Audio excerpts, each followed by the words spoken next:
won't miss the Sub-Zero's festival, right? Let's hurry and find Dunyarzad! Paimon thinks she must be around the Grand Bazaar.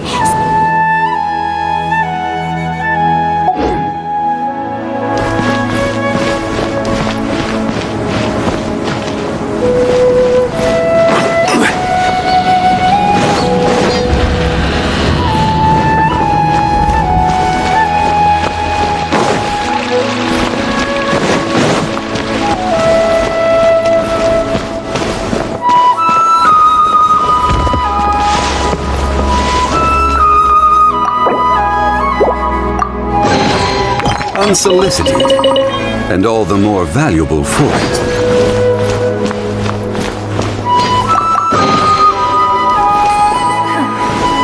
Is it possible to install a vision on a mechanical frame?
There she is!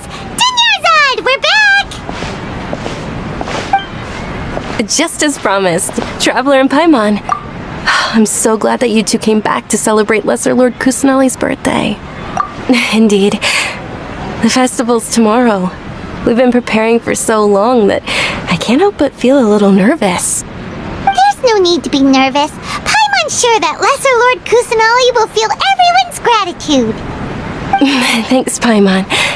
I hope that everyone who comes to the festival will also have a good time. Speaking of which, did you manage to make your way to Port Ormos? Discover anything over there? Of course we went. A lot of things happened there. I see. Sounds like you two had another exciting adventure. If there is another chance, I would love to join. My lady, if you went to Port Ormos in your current state, we'd both be in for a lifetime of trouble. Dia! You were eavesdropping! It's called covert protection. Keeping an ear out for what's going on around my employer is part of the job. It's alright, Dia. I merely said I would like to go. I know better than to think my body could handle it. The festival's tomorrow. I've been doing nothing but causing trouble for you. So Dia, please take some time to relax. I'll be fine.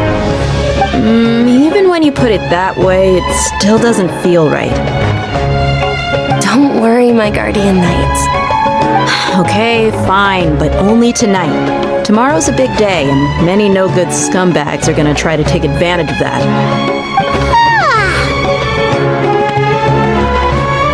Oh, you two must be exhausted from your long journey back to the city. My apologies for not realizing this sooner. I've already prepared a room for you to rest. Please follow me. Whoa, you're so thoughtful. Paimon's so ready.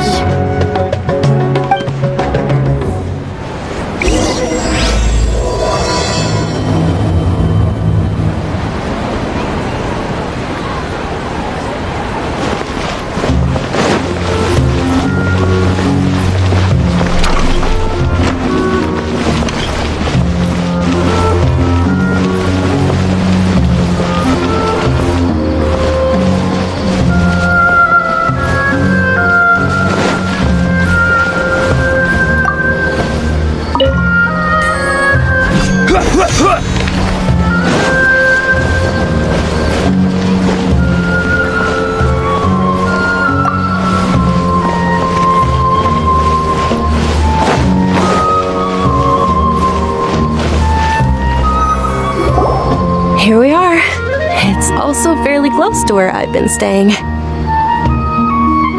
looks really nice.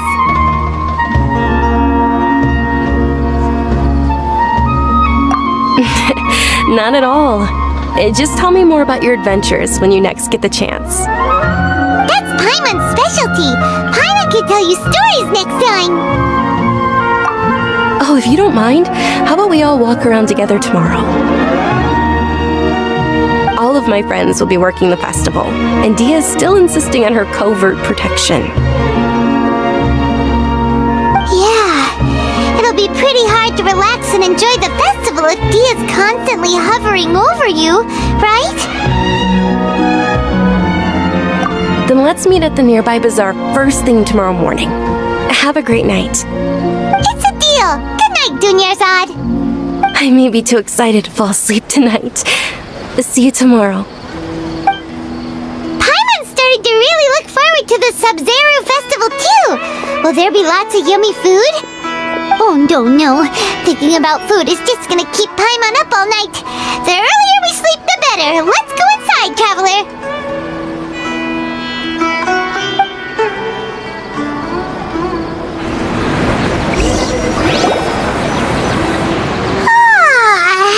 Did we oversleep? We should go meet Dunyarzad right away!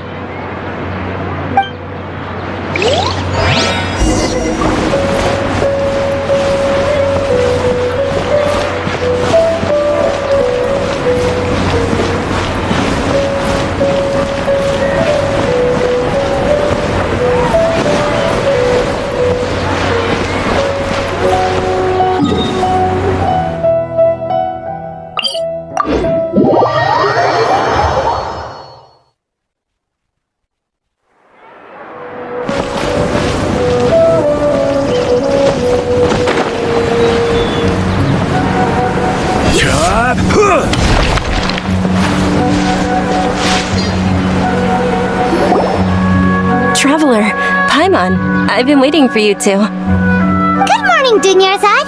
We must have overslept a little bit. Not at all. I arrived early.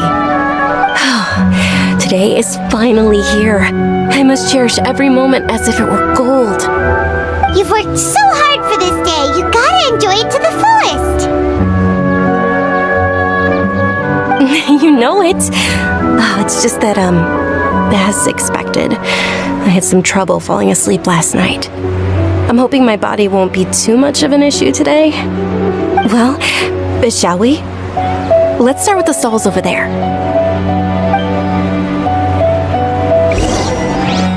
Many vendors came out of the blue to support the event, and they insisted on covering costs themselves. Let's go give them some business. They paid for everything out of pocket? Oh, sounds like they're not in this just for the Mora. They all said that contributing to a lively festival atmosphere is more important than money. Especially since we don't often get to celebrate Lesser Lord Kusanali's birthday. Ooh, they're selling food over that way! Let's go take a look! This is a stall offering foods from the Haftmewa feast. Oh, you could tell straight away. I thought most people nowadays wouldn't know. Mushrooms, flowers, and all kind of fruit? It's all vegetarian stuff. Oh, Paimon's a little disappointed. So, what's the Haftmewa feast you mentioned just now? It's another Sub-Zero's festival tradition. People used to set their tables with 7 different foods. Generally speaking, the most common selections were foods like Rukushifa mushrooms, lunar lotuses, Sumera roses, sunsetias, kapulatas, hara fruits, and zaytun peaches. So, the Sub-Zero festival is a vegetarian holiday? You don't have to be a vegetarian to enjoy the spread. We just use the 7 foods to symbolize the 7 virtues of the Dendro Archon. Wait, but if that's the case, if Sumero uses vegetarian food to represent the Dendro Archon, then wouldn't the Pyro Archon's festival be full of food like roasted fowl, juicy meatballs, grilled steak? Oh, Traveler, we have to go to Natlan as soon as possible! I hope your wish comes true one day, Paimon. Thanks! Alright, how about we also check out some of these other stalls?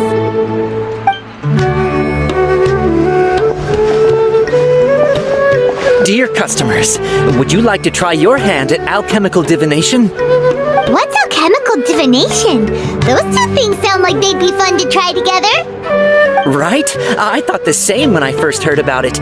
It is said to be a mysterious craft invented by none other than Lesser Lord Kusanali herself. So, how does it work? It's quite simple.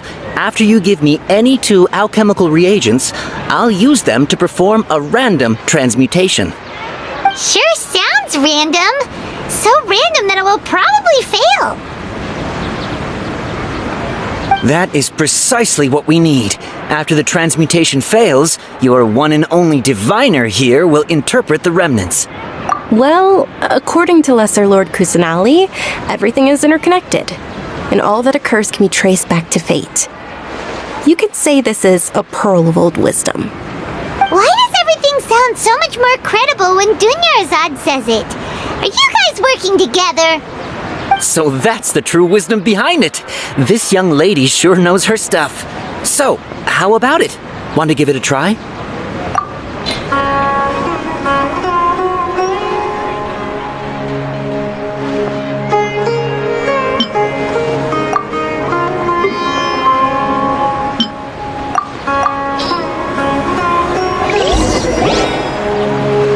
Okay, one moment.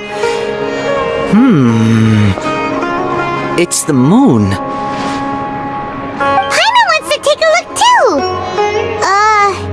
Is it? It looks more like a pie that Paimon bit into. Generally speaking, the moon signifies... It means... Wait a moment. Is he really looking it up in a book?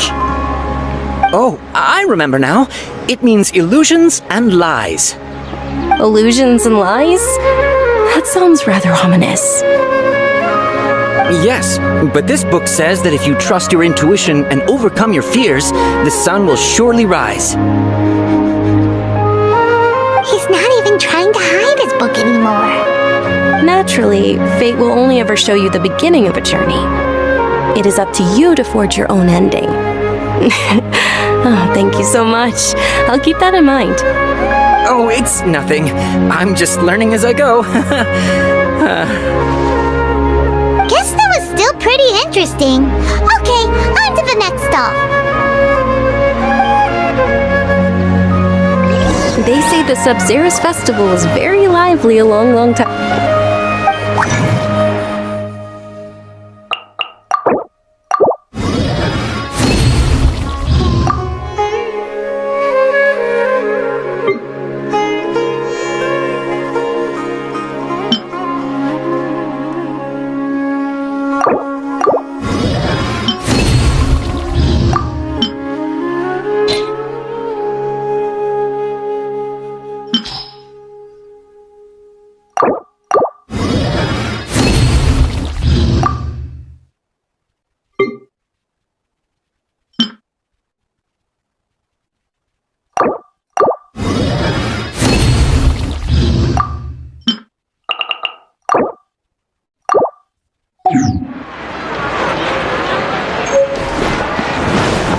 Large flower carriages used to parade through the city.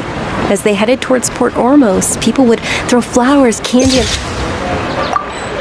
liquor all along the way. Dunyarzad's eyes are sparkling right now. I wish I could have seen that spectacle. But if you ask me, I'm sure Nilu's Dance of Sub-Zerus would be just as impressive.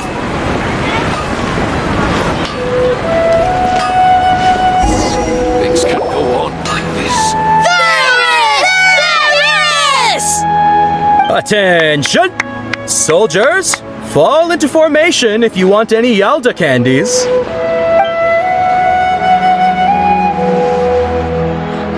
It's a weird guy with a weird hat. Hey, it's Dunyarzad! Wow! Miss Dunyarzad, the children love you even more than the Yalda candies. In the few short days it took to prepare for the Sabzeruz festival, the children have all grown very fond of you. The Hallowed Knight of Flowers. It's an honor that you know my name.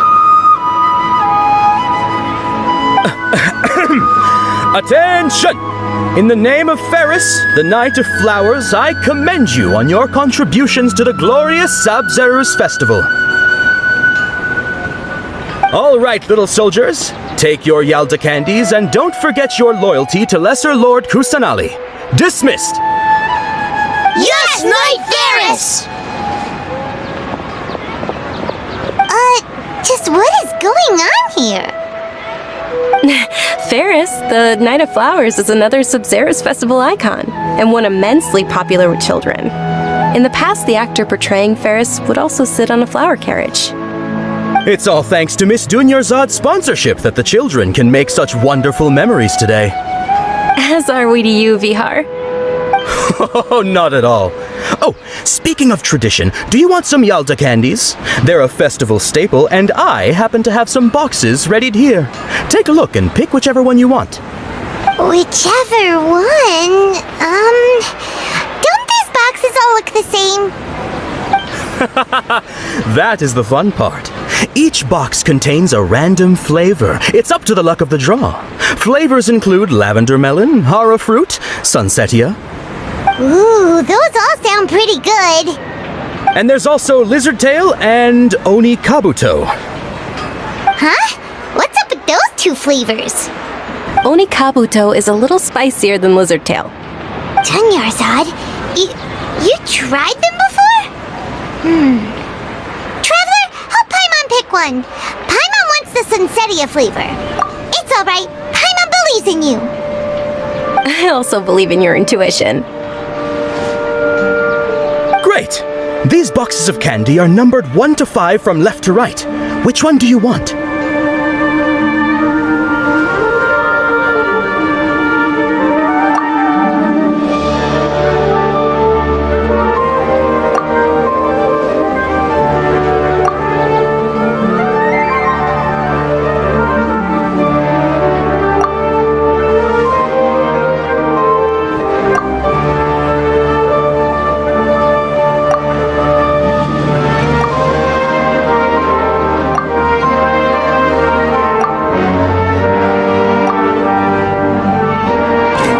Attention!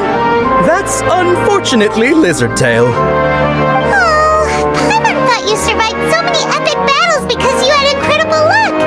It looks like Paimon was wrong.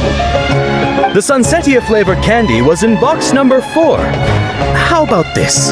The most important thing is that everyone has a good time at the festival. So please, take both boxes. Really? Thanks a lot, Knight of Candies! It's Knight of Flowers, not Knight of Candies.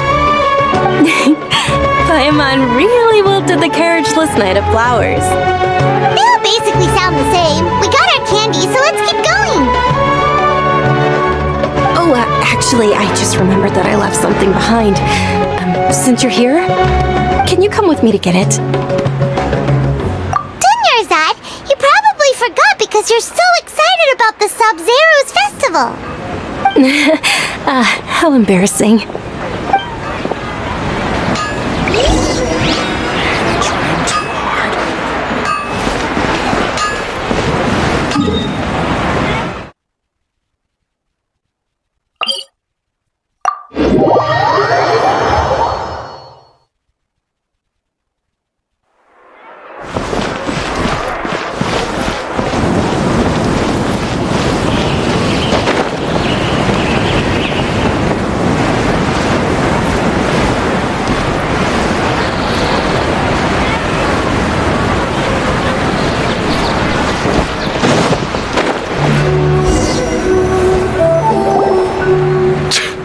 We're too late.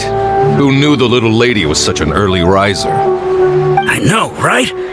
Hey, wait a minute. Boss, isn't that her?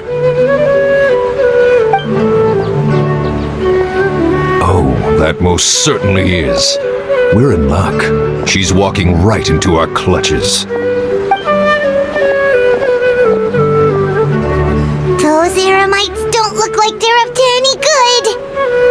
are you? I don't believe the HoYoLABs hired you. That's right. We haven't received any of their mora, but I wonder how much the HoYoLABs would shell out to get you back. They're a gang of kidnappers! Traveler, hurry and protect Dunyar's... Hey, did you scumbags even consider that the HoYoLABs might have hired a merc that outclasses you? You're... Dia the Flame Mane. No wonder we mercs haven't heard anything about you for so long. You sold your unruly mane to the highest bidder. Don't speak so disrespectfully. My family started working with her as gratitude for her past kindness to us. Don't worry about it, my lady. Just some friendly banter between mercs. One punch and those rabid dogs will expose themselves for what they really are. Aren't your claws all dull by now? Don't get too cocky!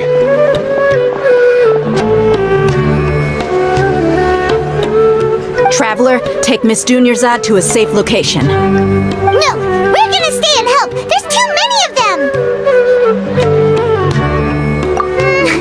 You're right. All right, fine. Please be careful, Dia. Don't waste your time worrying about me. This is my job. Look out for yourself. After I've wiped the floor with them, I'll go find you all.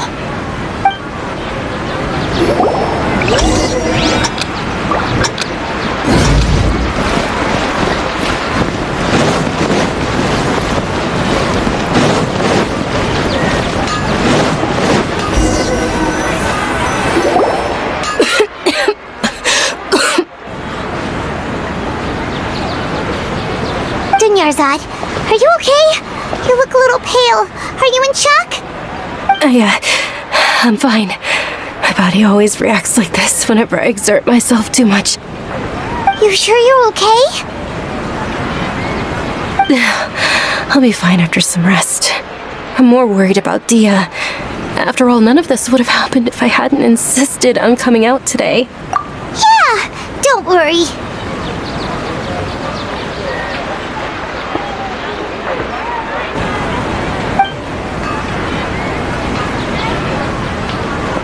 My lady, Traveler, found ya. Dia! You took care of them so fast! Any more of them? Or rather, did anyone follow you? Dia, your arm!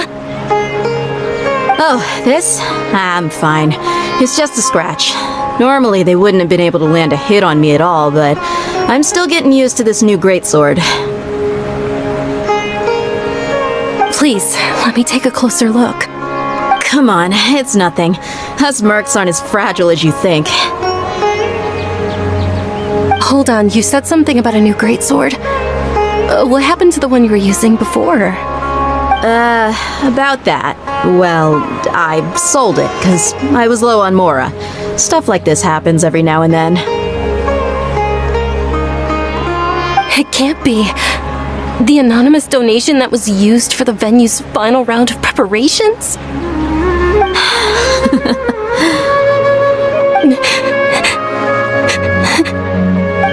Hey, Miss Dunyarzad, I wasn't trying to make you cry, and I'm not gonna lose my commission because I made my employer cry, am I? Okay, making your employer cry won't affect your commission, but selling your weapon without permission and getting hurt? I'll have to reevaluate your performance. You're so unreasonable, my lady. Thank you very much, Dia. Don't be like that. I get embarrassed really easily.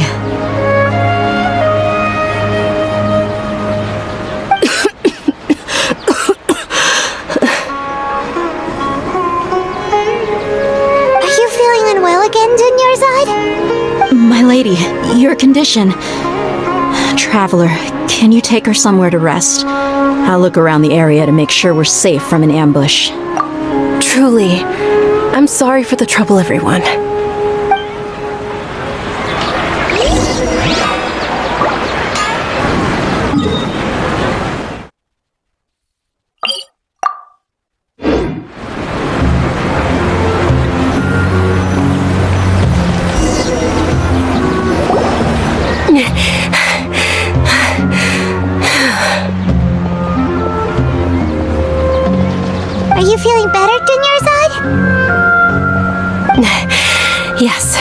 Much better. Just give me a few moments and I'll be good to go. I didn't realize you were concerned about it. I guess I shouldn't continue to keep it a secret. I was actually born with Elazar. It's terminal now. Can't believe it's Elazar! Oh, you've already heard of Elazar. In that case, you probably know about its severity. Sumeru's current medical advancements still haven't been able to find a cure. The disease's progression can only be delayed through environmental therapy. Dunyarzad. There's no need to be sad. I've always lived with Elazar and I came to terms with it a long time ago. Compared to the simple fact that I'm afflicted with this, its effects on my life have been much more painful. I know that my family loves me dearly. They've done all they can to provide the best environment for me so that I can live for that much longer. However, I know I will one day succumb to this. Did you know? Before I ran away from home this time, the world outside of my home didn't even know that I existed. Since I was a child, all I could do was sit on my bed and stare at everything outside of my window. I'm sure my family's worried and disappointed in me for running away, but I just didn't want to have any regrets. I wanted to meet other people. To me, there's nothing more beautiful than being able to meet and speak with others. Not to mention the incredible time spent preparing for the festival, the joy on everyone's faces here, and all the support I've received from friends like Dia. This way, when my final day does arrive, it will be less sorrowful. At the very least, many people will remember that I once existed in this world, right? As long as you don't forget Paimon. Paimon also won't forget about you. No, even if you forget Paimon, Paimon will still remember you. Thank you two so much. I apologize for the depressing conversation. This is out of character for me. To be honest, Lesser Lord Kusanali gave me the courage to do all of this.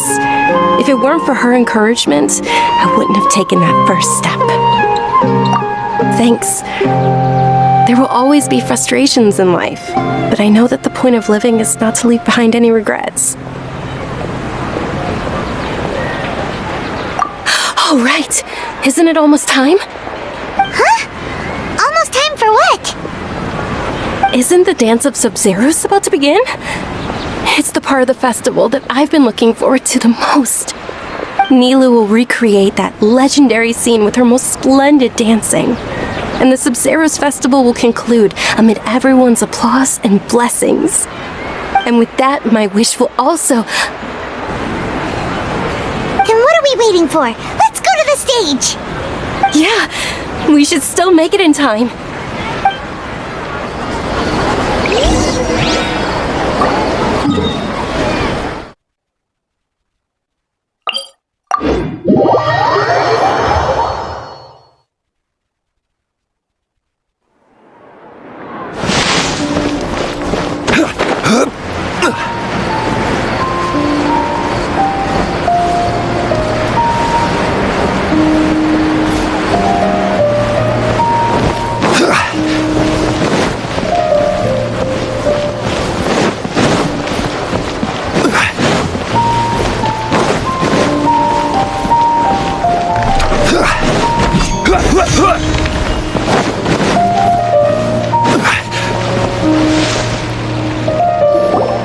Were you not aware that the law prohibits this type of performance from taking place without prior permission? Over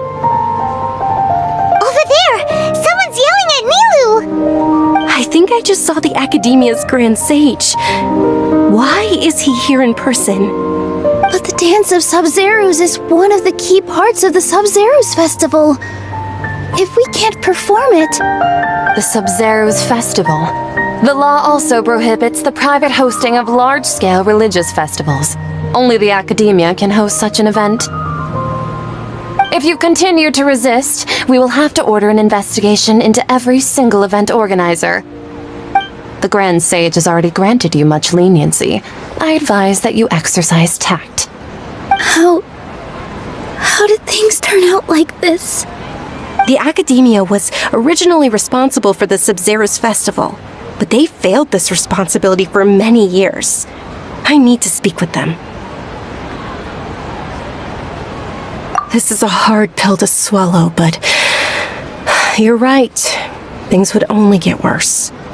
Art, dance. Aren't you ashamed of pursuing such frivolous and meaningless activities in this land of knowledge and reason? Our Archon created the utopia that is Sumeru City for all scholars who sought validity, verity, and truth, while people like you wish to defile it. No! I believe that our Archon never rejected the arts. Even the goddess of flowers dedicated a dance to her. With your lack of intellectual credentials, I do not believe you are qualified to debate with me. What you should be doing is finding workers to tear down this ridiculous eyesore.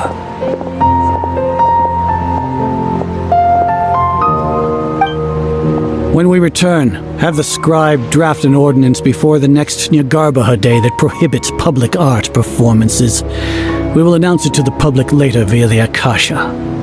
Understood. I will inform him when I return.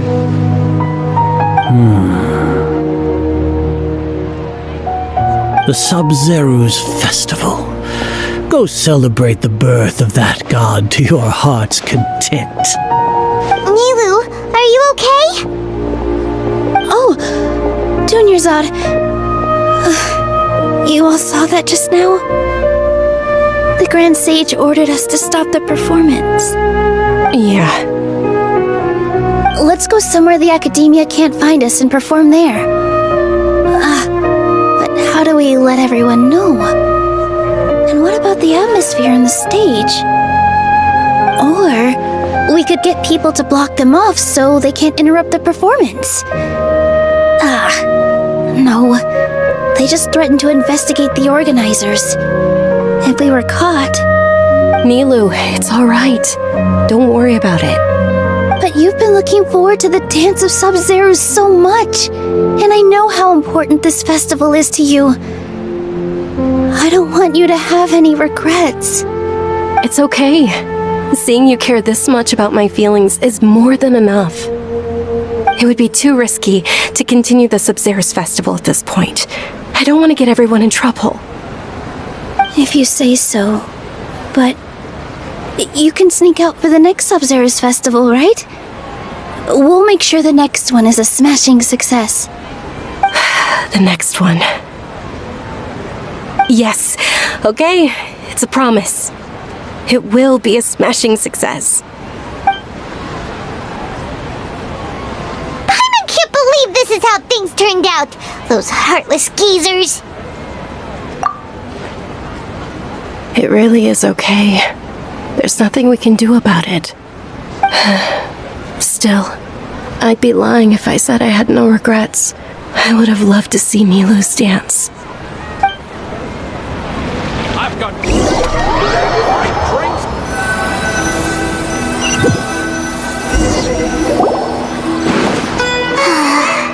A lot happened today. It's a shame the festival ended the way it did. Nilu and Dunyarzad promised to make the next Sub-Zero's festival a success, but Dunyarzad is running out of time. Yeah.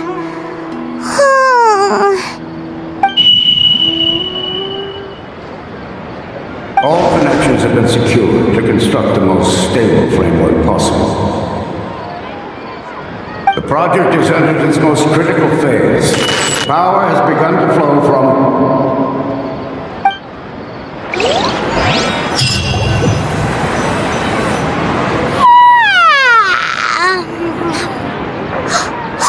We're gonna be late! It's all because you wouldn't get out of bed! We should go meet Dunyarzad right away!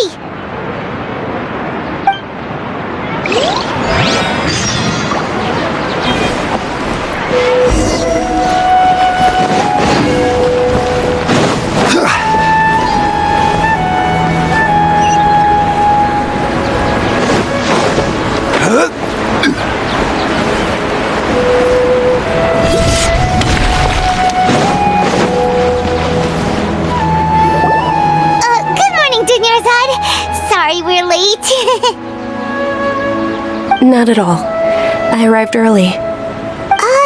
You seem kinda tired. Did you not get enough sleep? I'm doing well. There's no need to worry. Shall we go? Let's start with the stalls over there. Sure! Traveler? Why are you just standing there? Let's get going!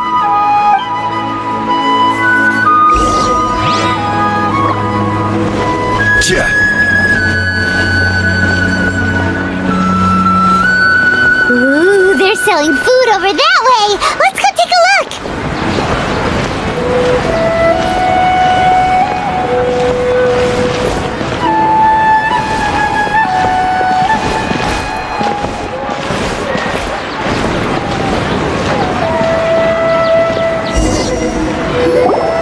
This is a stall offering foods from the Haftmewa feast. You are quite well informed, miss. I thought most people nowadays would know. They're all plants! Oh, actually, what is the Haftmewa feast you mentioned just now? It's one of the Sub-Zerus festival's traditions. People used to set their tables with 7 different foods to symbolize the 7 virtues of the Dendro Archon. Remnants appear to be in the form of the moon. Really? Paimon thought it looked like some kind of food. The moon signifies... It's escaping me for now. Wait a moment. Is he really looking it up in a book? Oh, right. It means illusions and lies. But if you trust your intuition and overcome your fears, the sun will Understood. I'll keep that in mind. Oh, it's nothing. I'm just learning as I go. Guess that was still pretty interesting. Okay, on to the next stall.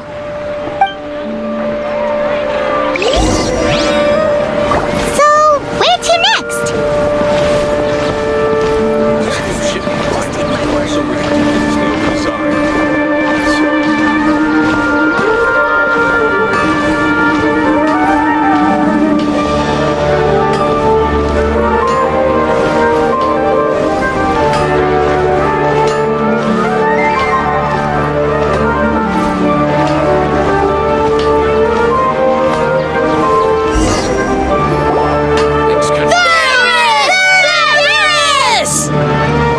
Soldiers, now that you have your Yalta candies, don't forget your loyalty to Lesser Lord Kusanali. Dismissed! Yes, Knight Varys! What's going on? Is this a play? Ferris, the Knight of Flowers, is another Sub-Zerus festival icon and one immensely popular with children. It's all thanks to Miss Dunyarzad's sponsorship that the children can meet the Knight of Flowers. Oh, do you want some Yalta candies? I happen to have some boxes readied here. Take a look and pick whichever one you want. What's to pick? Don't these boxes all look the same? It's not that simple. Each box contains a random flavor. It's up to the luck of the draw. Flavors include lavender melon, hara fruit, sunsetia. Ooh, how interesting! And there's also lizard tail and oni... Ugh, why do those flavors even exist? Traveler, help Paimon pick one. Paimon wants to eat the sunsetia flavor. Great! These boxes of candy are numbered... Ah, excellently chosen. Number 4 is indeed Sunsetia. Ha-ha! Paimon bet you had incredible luck.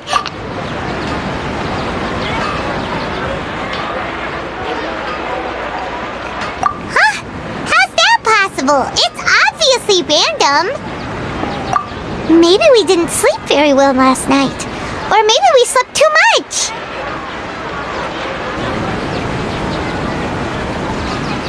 Oh, sure.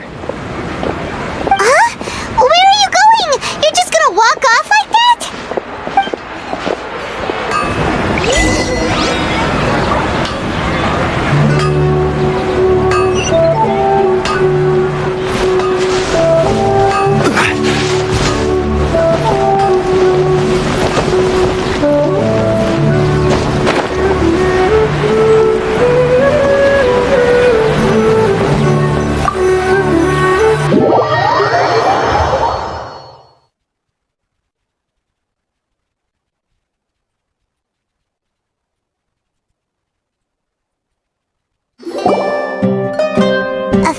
of deja vu?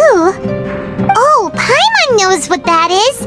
It's when you feel like you've already experienced whatever is going on. In that case, Paimon also felt something like that today. But that's just our brains playing tricks on us, isn't it? So why'd you run here in such a hurry?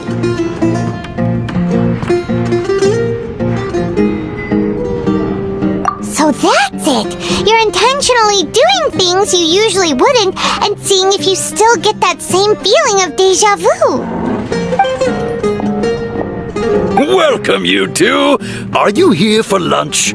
What would you like to eat? Got it! You don't look like you're from these parts, but I gotta say, you got good taste. I'll give this order to the kitchen. Coconut charcoal cake? Isn't it that burned thing that didn't look tasty at all? Oh, Paimon understands what you're trying to do now. You'd never normally order something like this.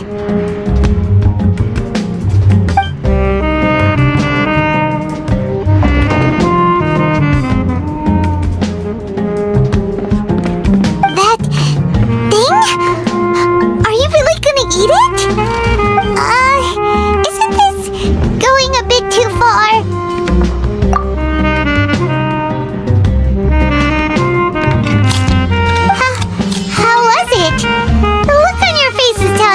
That it tasted awful. Then, you mean... That's impossible! We were just talking about how gross it looked! So, would this be a case of taste bud deja vu?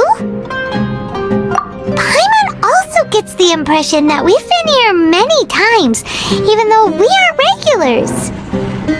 How about we go out again and try something else?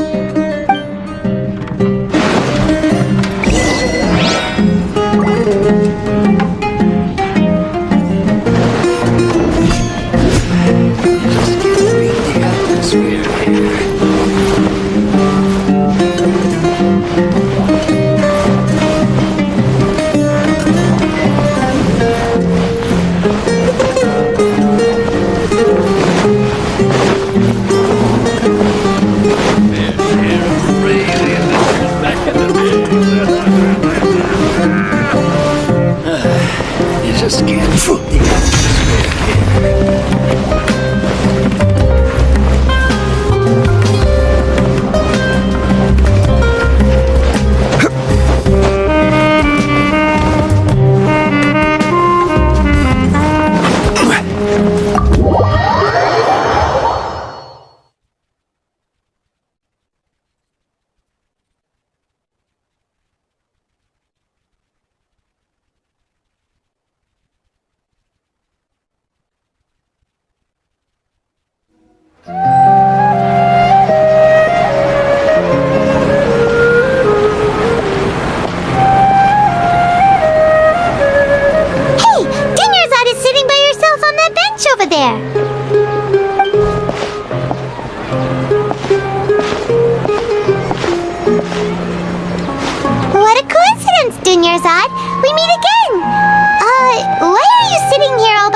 I ran into some kidnappers just now, but thankfully Dia came to my rescue. I started to feel unwell after that, so I sat down here.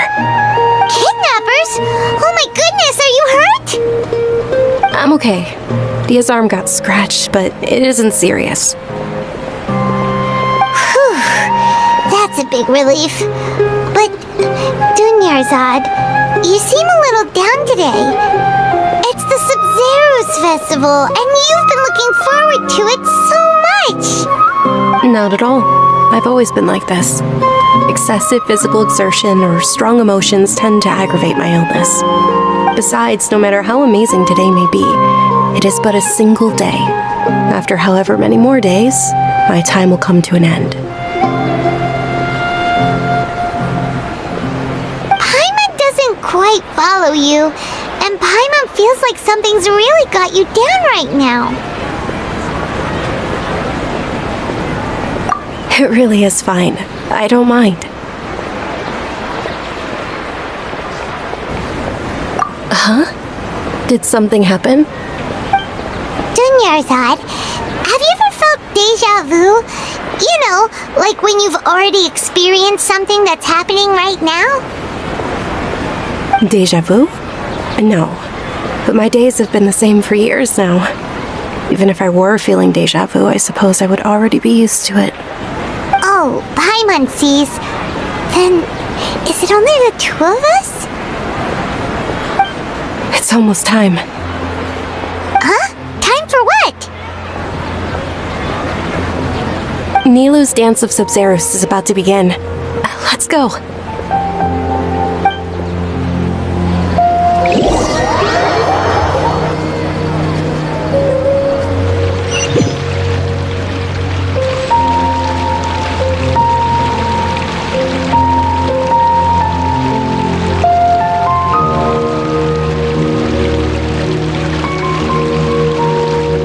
With your lack of intellectual credentials, I do not believe you are qualified to debate with me.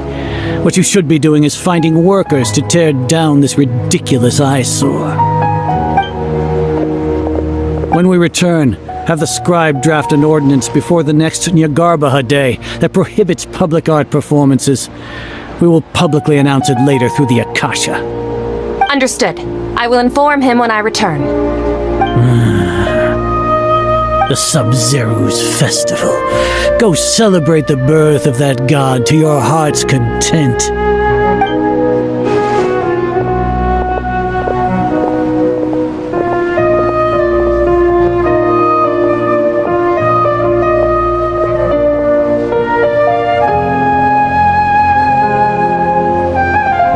Nilu, are you okay? Oh, Dunyarzad. The Grand Sage ordered us to stop the performance. It's okay. There's nothing we can do about it. But you've been really looking forward to this. I don't want you to have any regrets. It truly is unfortunate, but I don't want to cause trouble for anyone. Didn't the Grand Sage say that he might investigate the organizers? True, but... Well, okay. I'll just have to try again next year. The next festival. I probably won't be around by then. Wait, what did you just say? No, nothing. I'll be heading back to rest. Thank you for your help, everyone. Paimon can't believe what those heartless geezers did! Did Dunyarzad already go back? We should also return and get some sleep. So,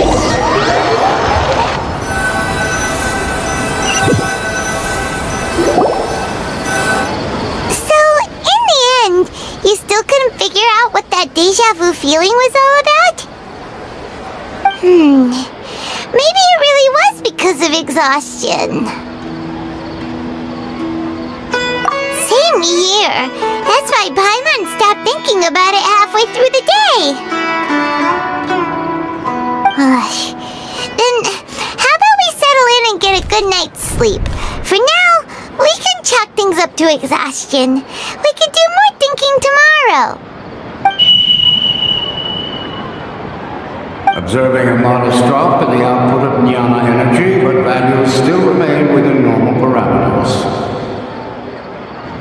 Continue to monitor the variances in the data and find the cause as soon as possible.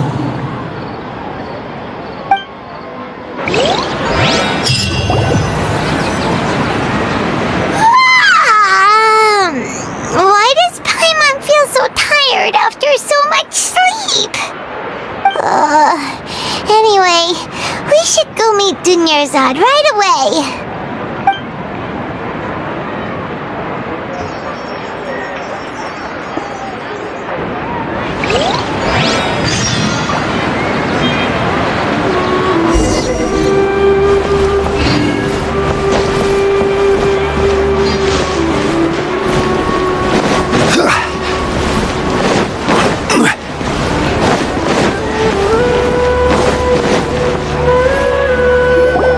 Good morning, Dunyarzad.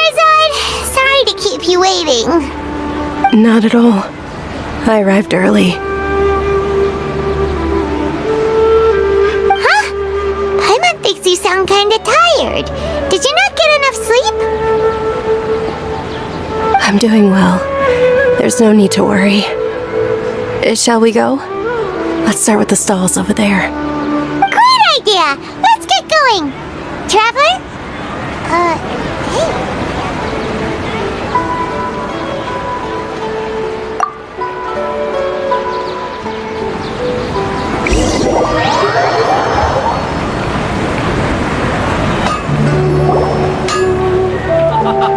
It's all thanks to Miss Dunyarzad's sponsorship that the children can enjoy the Sub-Zero's festival.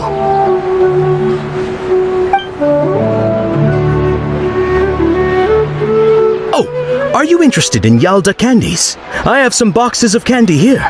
Pick whichever one you want. Not much of a choice. All these boxes look the same. It's not that simple. Each box contains a random flavor. It's up to the luck of the draw. Flavors include lavender melon, hara fruit, sunsetia. They all sound pretty tasty. And there's also lizard tail and oni kabuto. Huh? What were those last two? She'll help me choose. Paimon wants to eat the sunsetia flavor. No problem. These boxes of candy are numbered 1 to 5 from left to right. Which one do you want? Oh, I like your confidence. No hesitation at all. Oh, congratulations! Number 4 is indeed sunsetia.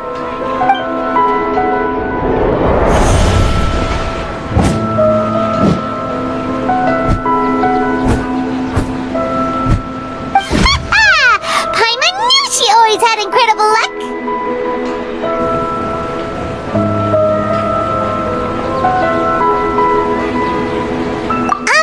Paimon's not really interested in the other flavors. Wait. How did you know? Don't tell me that you already knew which flavor was in each box. What? She was right about all of them? That couldn't have been luck. How is this possible? I packed all those boxes this morning and they've been sealed ever since. You couldn't have known beforehand. Mind reading? X-ray vision? Or some kind of magic trick? This is way too freaky. Tell us what's going on! Since when did you get superpowers? Traveler?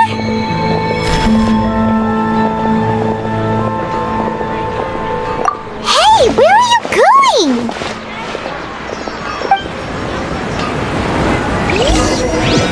What's going on? Did you see something?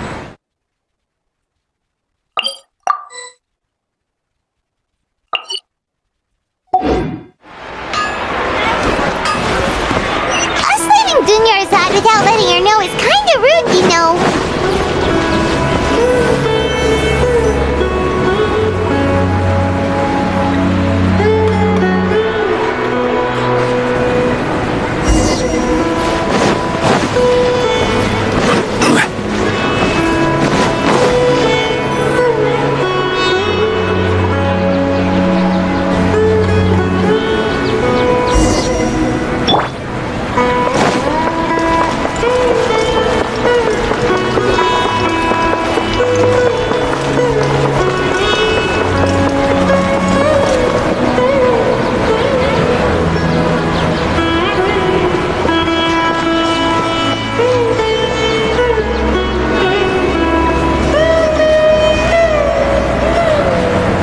What are you looking for? Why did we come here?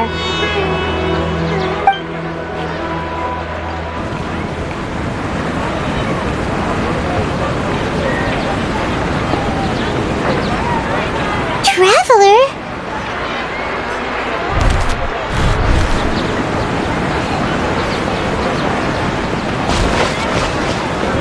That's...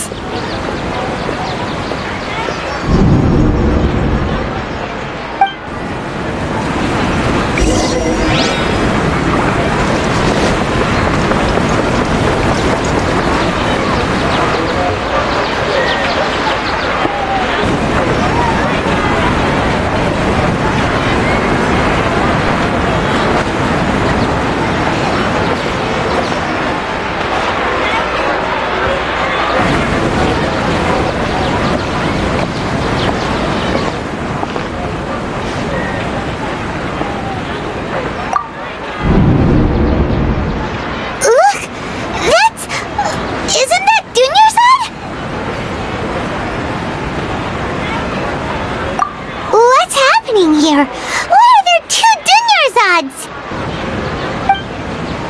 You already know that this isn't your first Sub-Zero's festival, don't you? I'm sure you already know how to use this. A knowledge capsule? Where did you get it? What's inside? You should use it too, Paimon. You know Paimon? Well, this seems kinda sketchy, but Paimon feels like this is what we should do.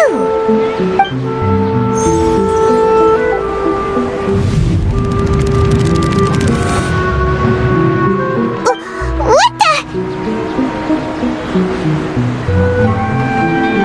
This is our 20th time at the Sub-Zero's festival? Huh? No. The 30th? 40th? Just how many times have we been to the Sub-Zero's festival? Have we been trapped in a single day? If it weren't for you, we wouldn't have even realized. What the heck was inside that knowledge capsule? Your memories are still scrambled? Try your best to remember. This isn't the first time we've met, and I answered that question a long time ago. Let Paimon think. Oh, it's coming back. Meeting you was the real catalyst for restoring our memories, and the knowledge capsule was just your means of showing our minds the way. What about everyone else? Why are you only helping the two of us? Your sense of deja vu is stronger than everyone else's, yes? As for an explanation, you two received the blessing of Dendro, and you also have special, sensitive constitutions. It was as if a single sheet of paper was separating those memories from your consciousness. A familiar question. I think this is the 7th time you asked that. As you can see, she isn't doing well. You probably sensed it too. The Dunyarzad you were just with is different from the first Dunyarzad you met. That first Dunyarzad is in front of you right now, and she doesn't have a lot of time left.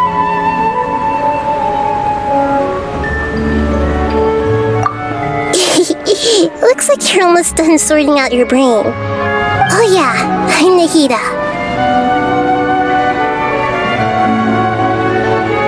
Good, you passed the test. What's happening? You can awaken our memories, and you seem like you know what's going on.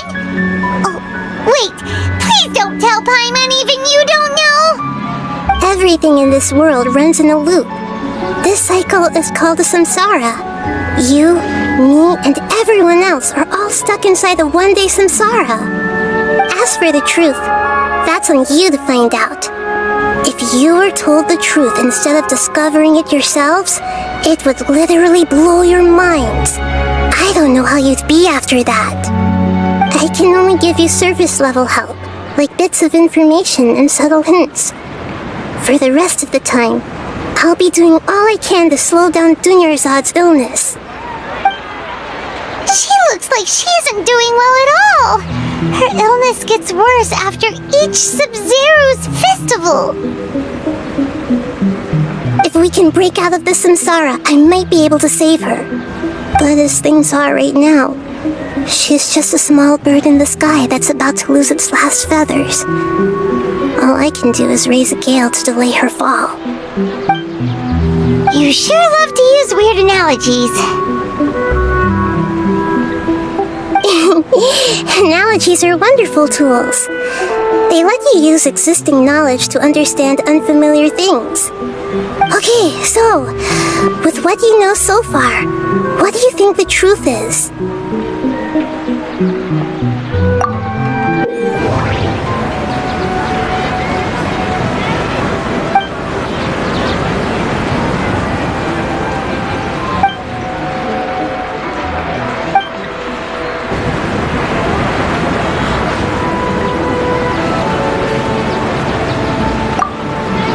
Grand Sage said, "Go celebrate the birth of that god to your heart's content."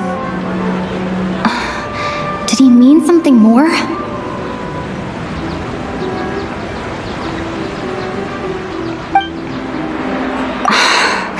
That doesn't sound right. I need to carefully think things through.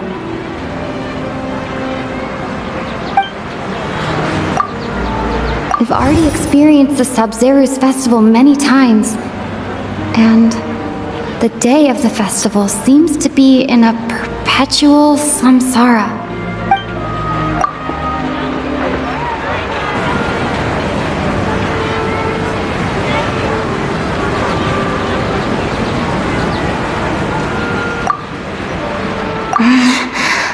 I can't seem to cohesively piece everything together.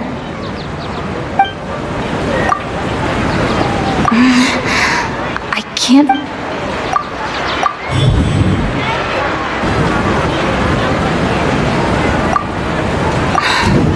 That should be it. The flow of time is endlessly cycling. A time loop. You've given similarly wrong answers in the past. A pity. Still the wrong answer? Paimon thought that made a lot of sense. It feels like time's just repeating itself. A simple time loop can't explain some of the phenomena. You two are still missing a lot of information. Unfortunately, I can't give you any more hints.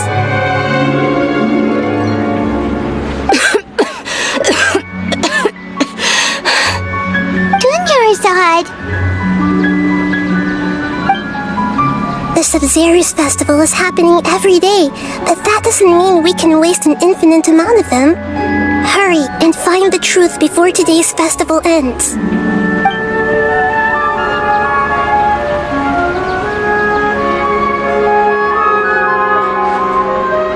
Let's think about our current situation. To save Dunyarzad, we have to escape the samsara of the Sub-Zeru's festival. And to do that, we need to figure out what's happening. The truth. Nahida rejected the idea of a time loop, so we must have missed something, right? Paimon's memories say that we've already done this many times, but let's go talk to people again. It's more productive than sitting here and scratching our heads. Why don't we start with those stall owners?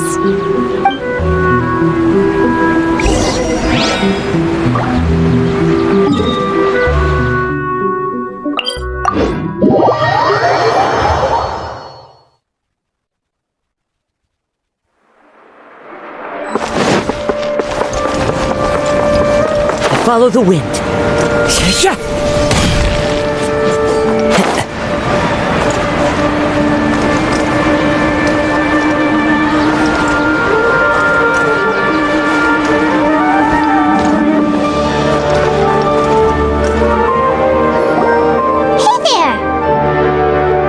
Hey, it's you guys again. She's feeling a little unwell. I see. Did you come back to buy something? I guarantee the freshness of my products. I harvested them from the forest just yesterday.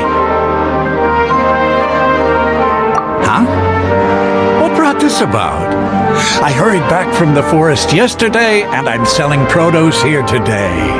I haven't felt anything strange. To put it another way, if you really think about it, was yesterday truly yesterday? Did you actually come back from the forest yesterday? What kind of philosophical nonsense is this? Are you two daydreaming? Didn't you know that no one dreams in Sumeru? Go somewhere else if you want to find someone to daydream with.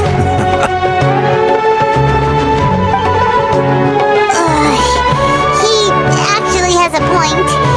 Is this a dream? True. It's so weird that people here don't dream. Why is that? Anyway, if this all really were just a dream, we would have woken up a long time ago. Let's keep asking around. Over design.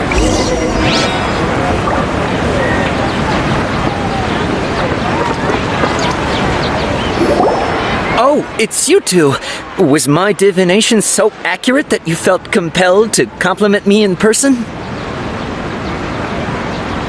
Ooh, I knew it! I told you, the god's divination is highly accurate. You just hadn't fully understood its significance yet. You're really excited about this, huh? That's exactly why we came back. Help us better understand it. Help you better understand it? Well, that isn't exactly what I excel at. So, you're admitting that you don't have a clue? Anyway, what kind of situation did you get into?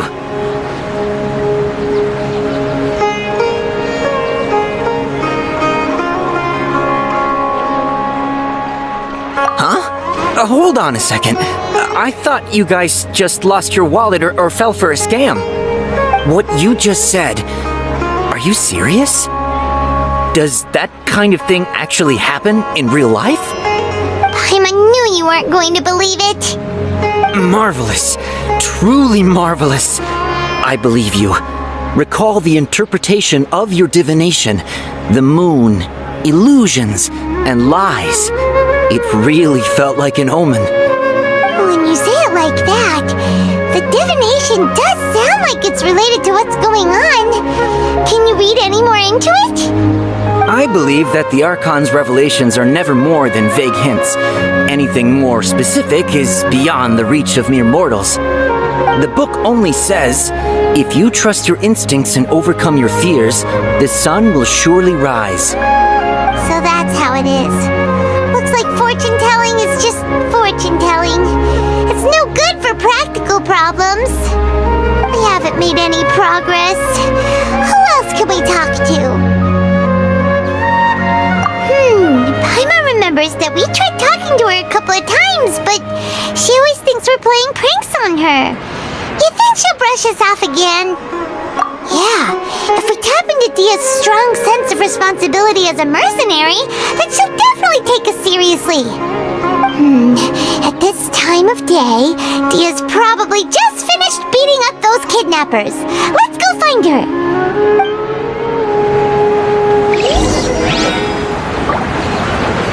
Time to go.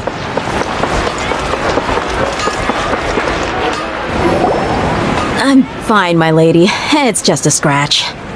Perfect timing. Both of you are here. Paimon, traveler, you came at just the right time. Listen, there was a dangerous Huh? You saw? Then why didn't you jump in earlier? If someone was protecting Miss Dunyarzad, I could have went all out. Anyway, can you do something for me?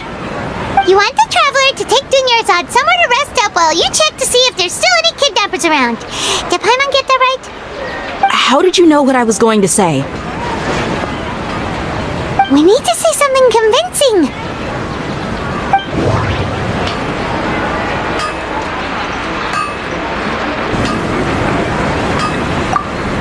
Dia sold her greatsword to raise additional funds. People in Sumeru don't dream. What? The moon, illusions, and lies. My mind feels exhausted, even though I haven't done too...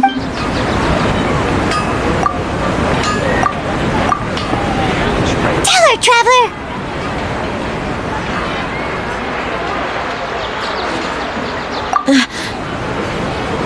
I didn't tell anyone about that. Including Miss Dunyarzad. You couldn't have known. And just now, you literally took the words right out of my mouth. What's going on? Alright, so this is the situation.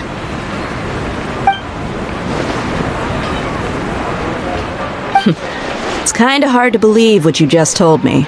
First, let me make something clear. Most of us desert dwellers might not be the scholarly type, but we do have basic common sense.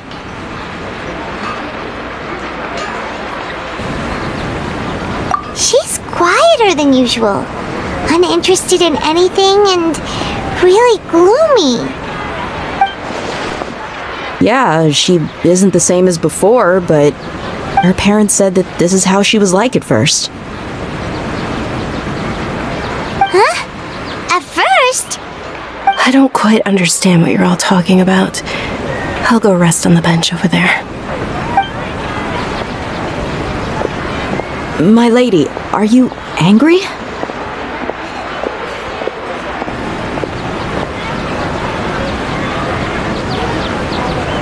All right, I'll give you the benefit of the doubt since you knew about my greatsword. Let's make this a quick trip. Miss Dunyarzad isn't completely safe here.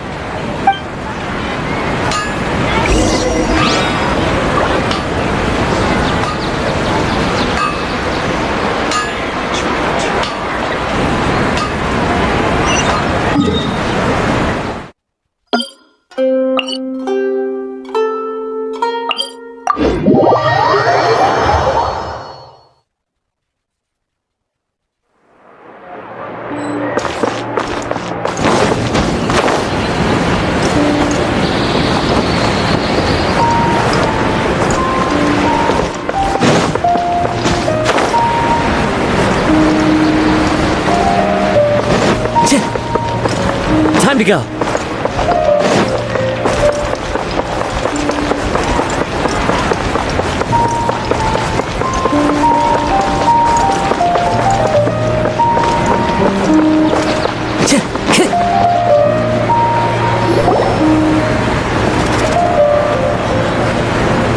Nahida, we brought a friend. Are you busy? I thought I told you that it won't help to bring anyone here. We just wanted her to see the real Dunyarzad's condition. The real Dunyarzad? Where and who are you talking to? Huh? I told you that you two are special. Other people can't see me or Miss Dunyarzad here.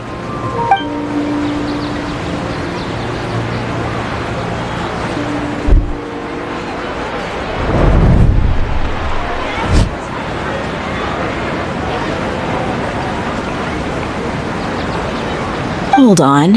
Over there. Is that? Wow.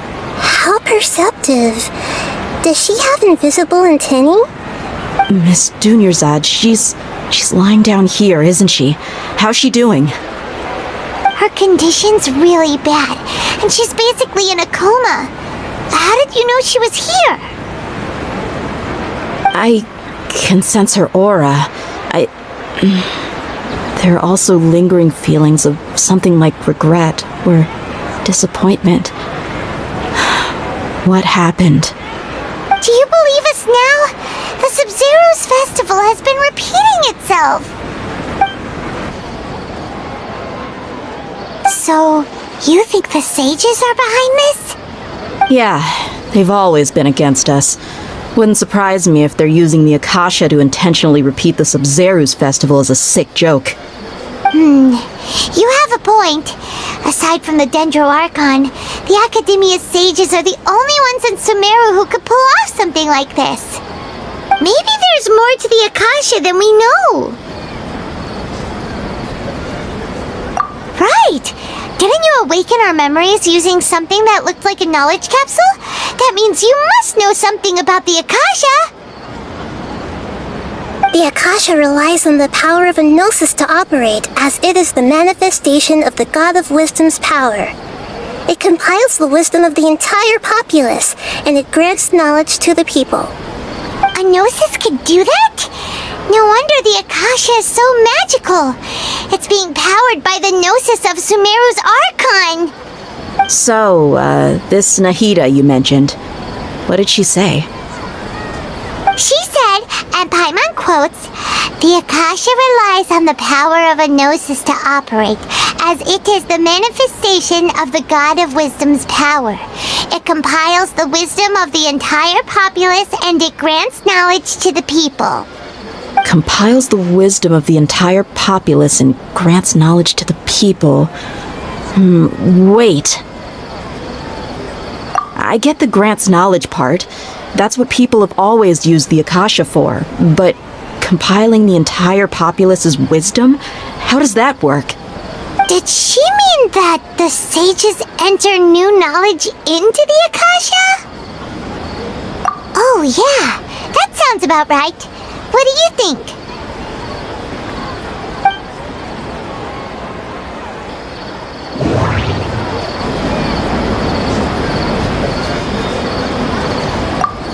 What's happening right now seems to have happened before. This feeling has been getting stronger and stronger. Okay, Nahida said, the Akasha relies on the power of a gnosis to operate, as it is the manifestation of the God of Wisdom's power. My mind feels exhausted, even though I haven't done too much thinking. People in Sumeru don't dream. People in Sumeru don't dream. What a strange phenomenon.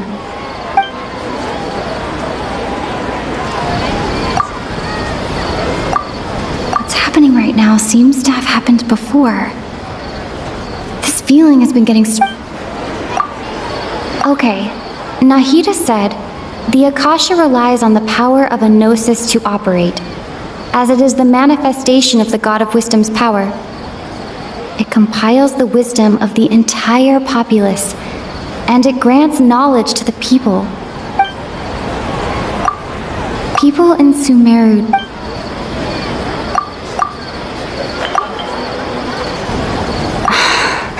That doesn't sound. That doesn't sound. That doesn't.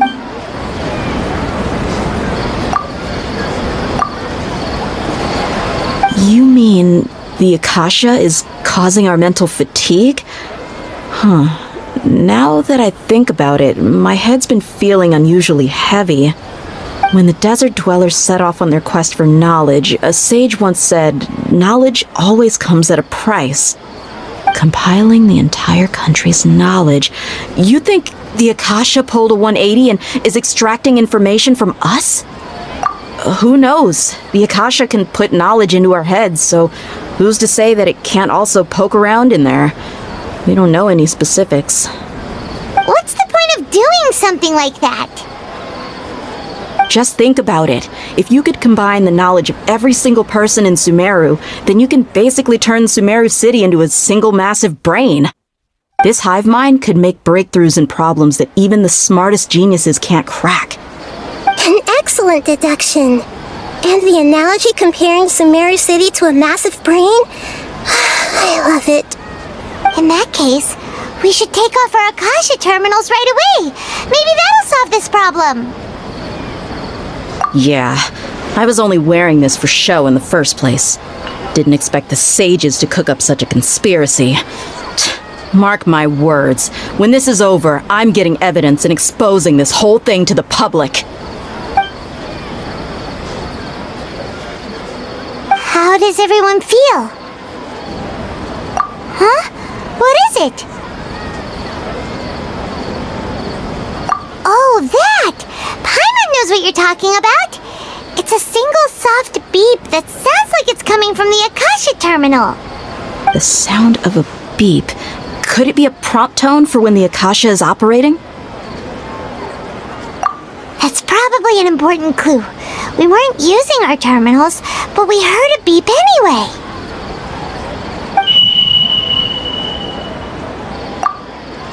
Traveler, did you hear that? I heard it too.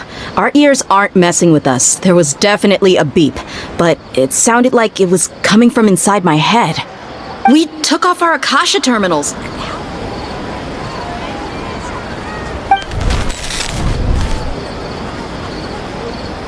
Phase runtime has exceeded its expected length. At this rate, there may be casualties. But we cannot lose all of our progress.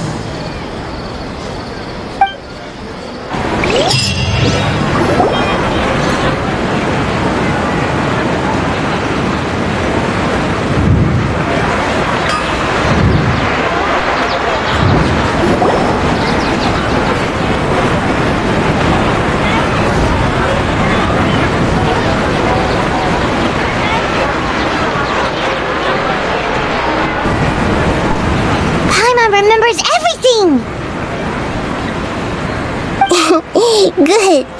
adapted quickly this time. We definitely took off our Akasha terminals last night, but we still heard that beep. Why is that?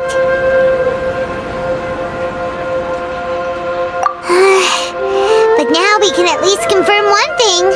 The Akasha definitely has something to do with whatever's trapping us in this cycle. Oh, Paimon doesn't get it. Why would the Akasha go this far if all it wants is everybody's wisdom? It's extremely difficult for lab rats in an experiment to understand why they're being treated the way they are. If we're lab rats, then what are you? Nahida, you've never told us anything about yourself. I guess I'm the moon. The moon? Wasn't that the result of our divination? Anyway, knowing who I am won't help you get closer to the truth, so you should focus on other things. Don't get distracted and miss any clues. Okay then. Dia helped us a lot yesterday, so let's go find her. If Paimon's reading the time correctly, those kidnappers should be showing up soon.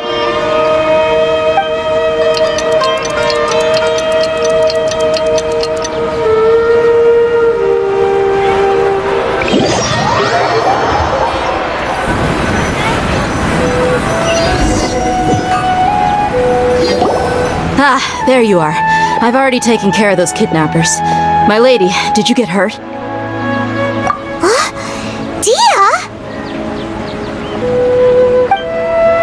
What's wrong? Why are you both gawking at me like that? You didn't get hurt this time. Huh? What do you mean this time? Why are you so surprised that I managed to get out unscathed? Those kids were amateurs.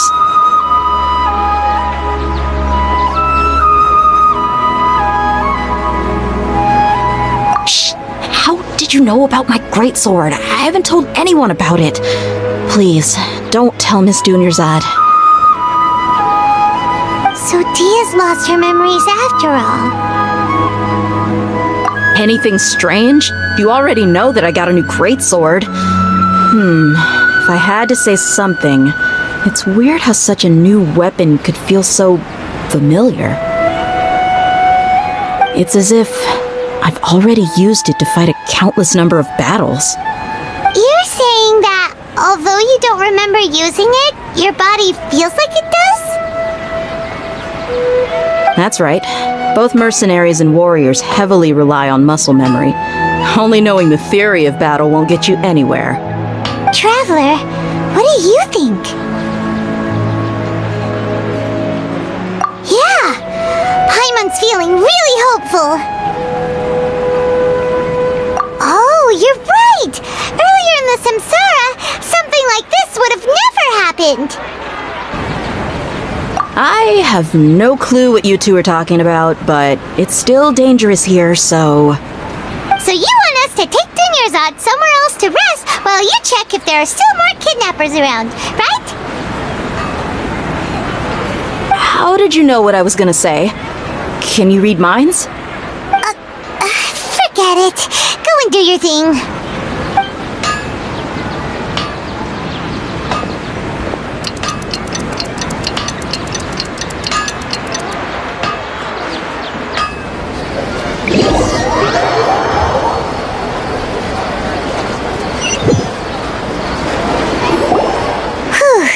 It's finally nighttime. Aside from Dia not getting injured, everything seems to have stayed the same. Listen, Nahida, we found out that Dia got out just fine today, even though she got injured every other time she fought the kidnappers. Do you think the Samsara has been broken? Have we saved Dunyarzad? Really? Good job on all that progress. Get some good sleep tonight. Hey! What kind of an answer is that? Tomorrow will come. Everyone assumes this is common knowledge, but the only way you can know that for sure is if you experience tomorrow. How many todays has it been? Is it possible that today will be followed by yesterday? Does tomorrow truly exist as anything beyond a made-up concept? It's even possible that this entire world is a lie, and the history of the whole world has just been one endless Sub-Zero's festival. Okay, no more. Paimon's brain is already shut down. That's why it makes no sense to waste your energy thinking about things you will learn tomorrow. Get some good rest. You know, use the bathroom and flush your anxiety dookie away. Huh? Hold on, what did you just say? Did Paimon hear you correctly? Huh? People always say they feel a sense of relief after they take a duk-duk. That's why I suggested you could try that. Is that so strange? It's so strange and so against common sense that Paimon's at a loss for words. You were sounding kind of smart just a minute ago. Yeah, even though it's happy and lively at the Sub-Zero's festival every day, it feels like it's been a long time since we've really gotten to relax. Let's go back to our room. Continue the harvest. Compared to what we stand to achieve, these sacrifices are trivial.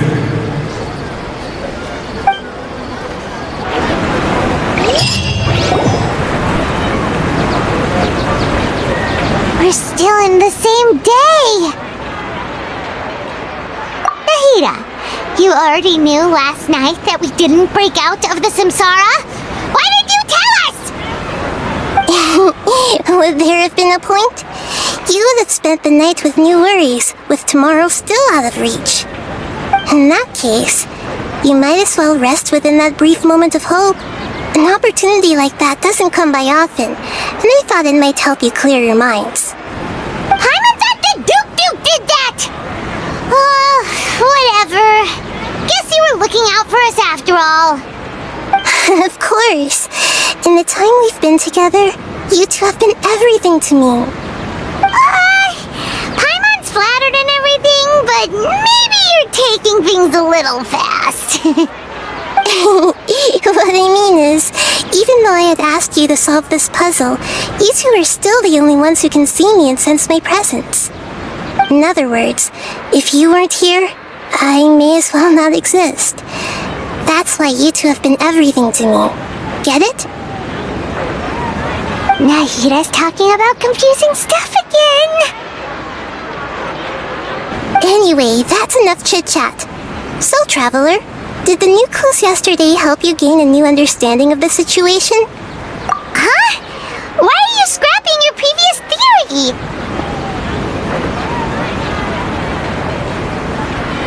Oh yeah, you're right! Gosh, how did we not notice that? In a simple time loop, people's physical conditions should also reset. So, what's your new hypothesis?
illusions and lies.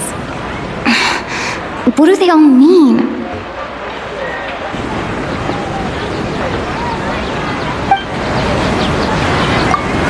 We've already experienced the Sub-Zero's festival many times, and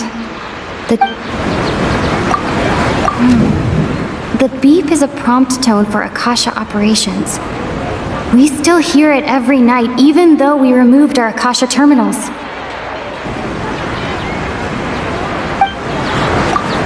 Mercenaries rely heavily on muscle memory. And Dia was able to use her experiences to avoid injury in later samsara cycles.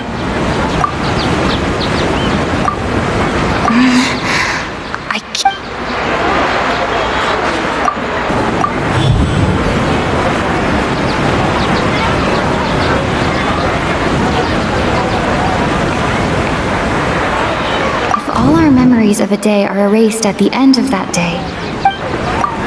Okay, Nahida said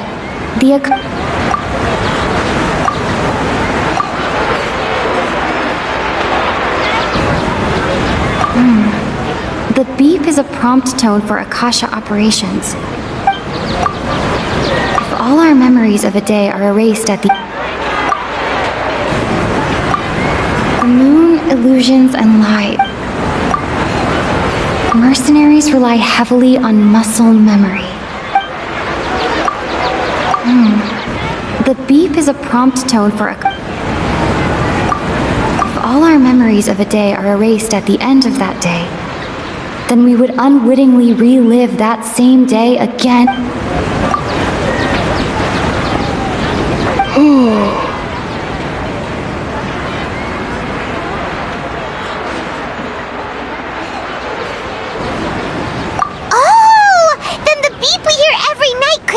Indicating the deletion of our memories. That's why when we wake up, everyone thinks the Sub-Zero's festival hasn't happened yet. It's already the next day, but everyone still thinks it's the day before. But muscle memory can't be erased. That's why Dia has been getting better at using her greatsword. Now everything makes sense. A brilliant deduction. Nahida, tell us if we're right or wrong! To put it simply, it's as if you've mistaken a pyro crystal fly for a firefly in the night. You lost sight of its true nature because you focused too much on your perception that it glows. That isn't simple at all! Why don't you go talk to Miss Dia again? You might learn something new. Right! She did help us find our latest clue after all. Let's go!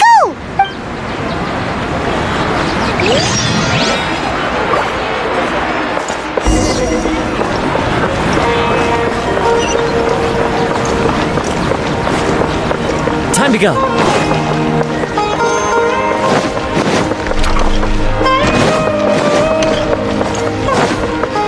Time to go.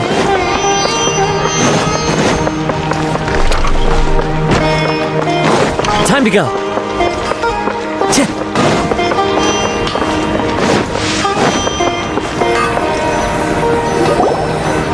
There you are. Really took me a while to find you. As expected, Dia also didn't get hurt today. Get hurt? Why would I? Don't underestimate me. Well, you're still getting used to your new greatsword. Truth be told, I also think it's pretty strange. It just suddenly felt so familiar in my hands and... wait a second! How did you know I got a new greatsword to begin with? I didn't tell anyone about it. Traveler, could you explain the situation to her today? Paimon's gotten a little sick of doing it.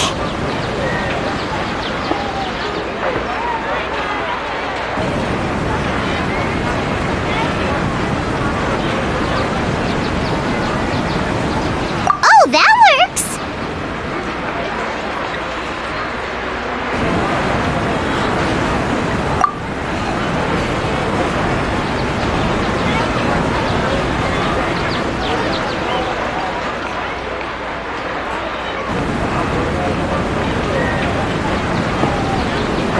What happened to you guys while I was gone? Did you get brainwashed by some cult? Don't think too hard about it. Just take what we're saying at face value. Alright then, let me get this straight. You're telling me that my body's already gotten used to this great sword, but my brain just doesn't remember it? Yes! Your memory's being erased every day! Then I'd have to disagree. That's impossible. Oh? Why do you think that? If we've actually been reliving the Sub-Zeru's festival day after day, then what happened to the things we used, the money we spent, the food we ate? Common sense says my wallet should have emptied itself a long time ago. There's no way I wouldn't have noticed that.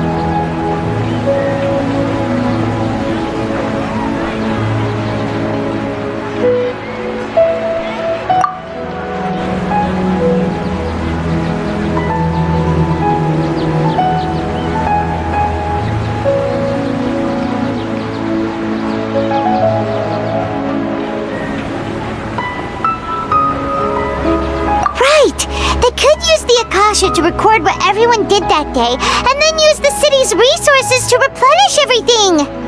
It's not very likely, but it's also not impossible. No, it is impossible. I've got proof. You have proof? Where? You two are surprisingly serious about this nonsensical discussion. Come with me, Miss Dunyarzad. Please come along as well. I still can't guarantee that this area is safe.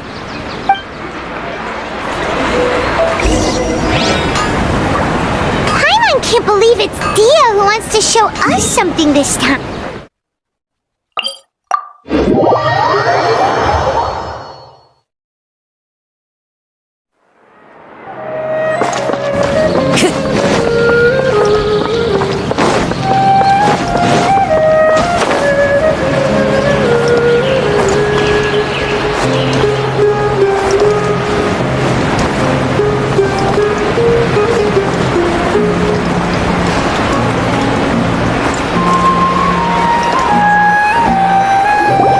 This is it. Huh? This is a wooden training dummy. What about it? See those marks on the dummy? Those are the result of several days' worth of practice. Let's say the sages didn't replace it every day. Shouldn't it be hacked to pieces by now? That's true, but what if they did?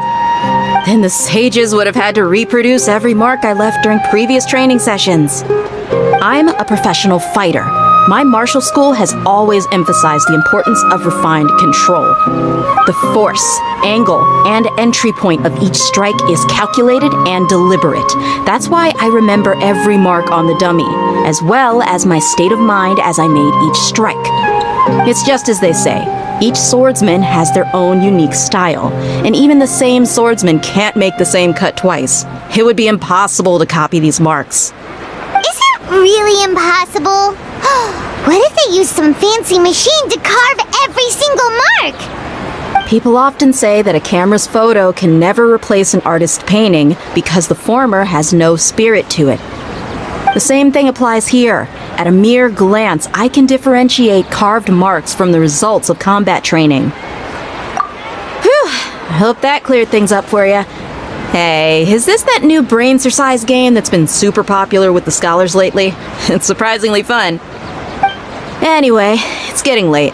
I should escort Miss Dunyarzad to Nilu's stage. See you later. Well, back to square one. Is our memory deletion theory also wrong? But at least we've reached some other conclusions in the meantime. Yep, that's true. So, can we think of any new ideas right now? Strange? Paimon feels like everything's been strange lately. Huh? Leaving the city? You're right! It's really strange how we never thought of such a simple solution! Many things should become clear if we can confirm the flow of time outside of the city! Paimon can't believe it! Did we miss this because we're tunnel visioning too hard on our other theories? Or because we're just too tired? How about we go back and ask Nahida? Maybe we've forgotten something about leaving the city.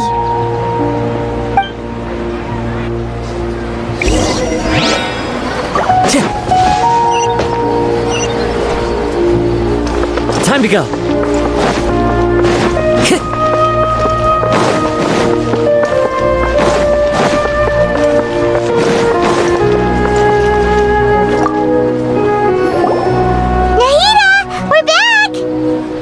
Early today. Sort of. We're mostly sure now that we're not in a time loop. And we also aren't in the real world. But at the same time, we have a new question. Leaving the city. As far as I remember, you've mentioned your plans to do that twice before. We did? But we don't remember anything. What happened after we talked about those plans? What did we say when we got back? Let me think. I don't think you ever actually told me what the outcome was. Oh, it's probably more accurate to say that both times you never came back the whole night. But you two sometimes stay out the entire night anyway, so at the time, I didn't think too much about it. It is true that sometimes we lose track of time during our investigations. Before we know it, it'll already be the next day. But still, neither of us remember anything about leaving town. Really? That's kinda strange. In theory, I should have already awakened all your memories. Yep, something here's definitely fishy. Let's get to the bottom of this tomorrow.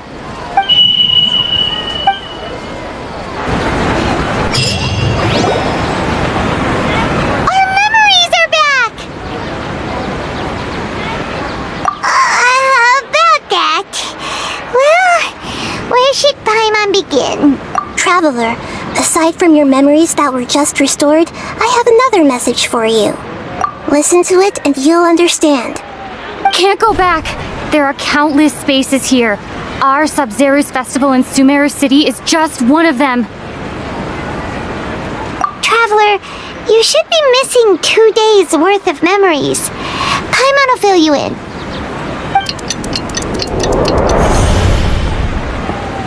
Carry out our plan from yesterday! Okay, let's go!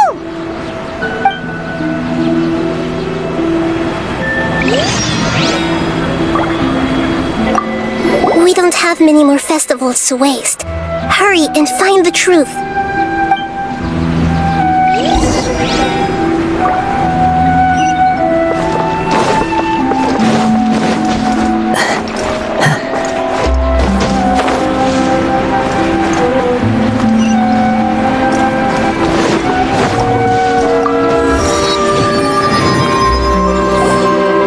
Why can't we leave the city?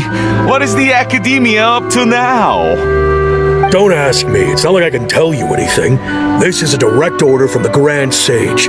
Just wait until tomorrow. I have a real emergency. My goods have already arrived at Port Ormos. If I don't hurry, they'll be stolen. That's your problem. Make sure you make a request in advance next time. But it's not like you can just predict business matters in advance. It looks like the Academia already announced a lockdown for Sumeru City today. How completely unsurprising. Let's go and question them. Hello, sir. Why can't we leave the city today? Here we go again. Don't ask me. I don't know either. We just received an order that no one is allowed to enter or exit Sumeru today. They didn't tell us anything else. Angering me won't get you anywhere. If I had that kind of insider info, I would have left this stupid post long ago. It looks like he really doesn't know. If we can't get anything out of him, let's take matters into our own hands. Why don't we climb over the walls? Those guards can't be everywhere at once. This is a good spot, and the guard hasn't noticed us at all. Let's hurry! Huh? Why? Are you going to leave Paimon behind? But what if things get really weird out there and you get into some trouble? Then Paimon won't be able to help you. Paimon knows that Paimon can't do much, but we've always been together. wait for you. Promise Paimon that you'll come back as soon as possible. Just a quick look. And please, be careful.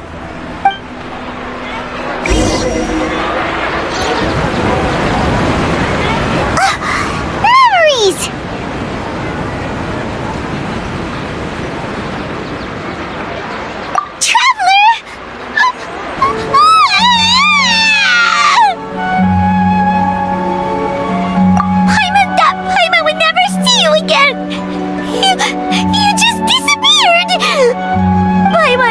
For you for hours and hours at the city wall and you never came back! You promised Paimon that you were only taking a quick look! Paimon, calm down. She's here now. I don't think she understood what you were saying. Paimon doesn't care! Paimon wanted to go look for you, but you also said that Paimon should stay! Paimon was so worried and so scared the entire day!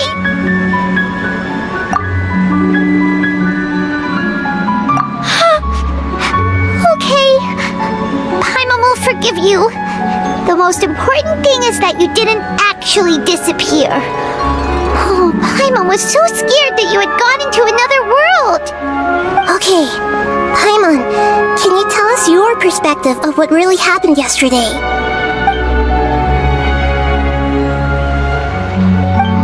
I see. Using two people's different perspectives.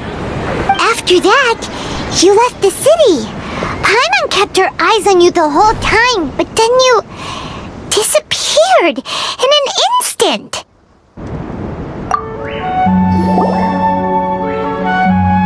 No way! Paimon was watching you with the fullest attention.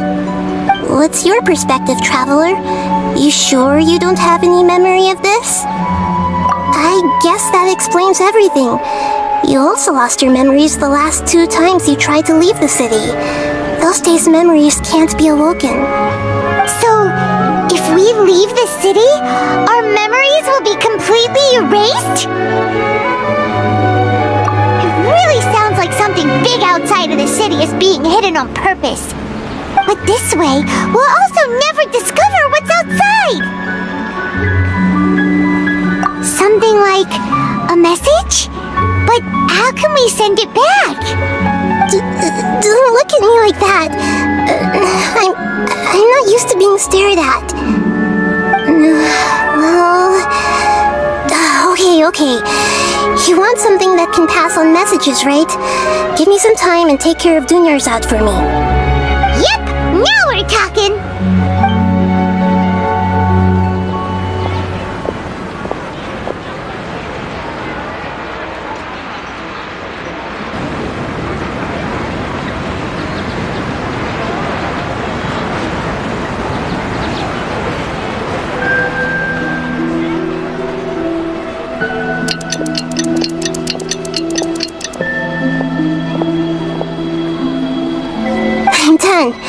Here you go.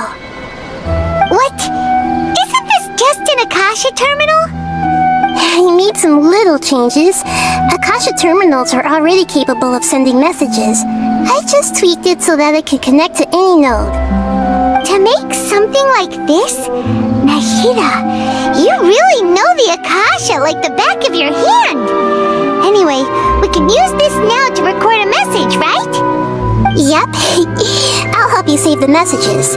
It should be pretty easy to use. I just can't guarantee the user's status and signal coverage when they're outside the city. We'll never know until we try. At least we're taking the initiative now. Let's go then. Let's expose those sages. Alright. Paimon isn't as worried about being separated since it happened once yesterday. But... Paimon still isn't happy about it. Okay, see you tomorrow, Traveler! That covers everything that's happened so far. Yes, although the signal was choppy and had some interference, we still managed to receive 2 messages from you when you were outside. Okay, now that you understand what's going on, let's hear the messages together.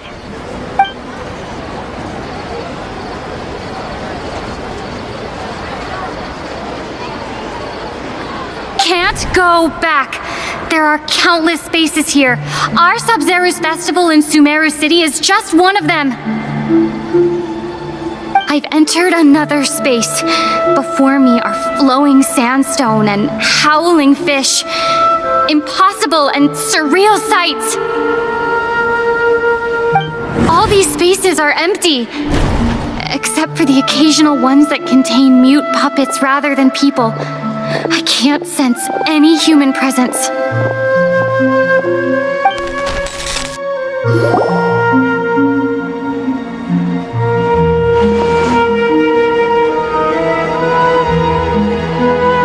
That's one heck of an info dump.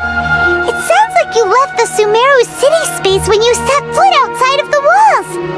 But everything looked completely normal when Paimon was looking out from the inside. That's unbelievable. And if we take your word for it, the other spaces all had very weird contents. There's another part here. We only received it last night. These spaces have been disappearing, one after the other, absorbed by something like a sun in the sky. And now, even the final space has also disappeared. Behind me, a lot of spaces just appeared again from thin air. I get it now. Those spaces are actually...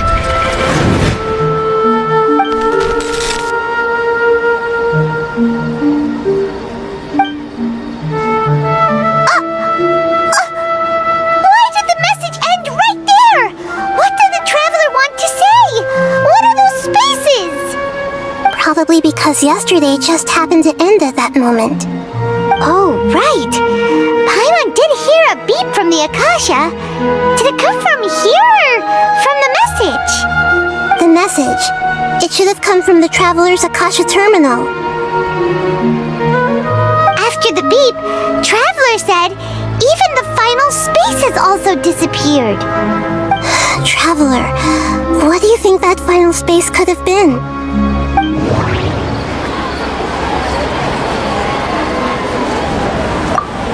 Was that space actually the real world? But my impression is that each day in this samsara, all the bizarre spaces I saw outside the city had one thing in common: a lack of human presence.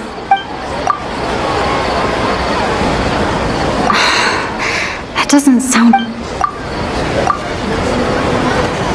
Oh, so that's what it is!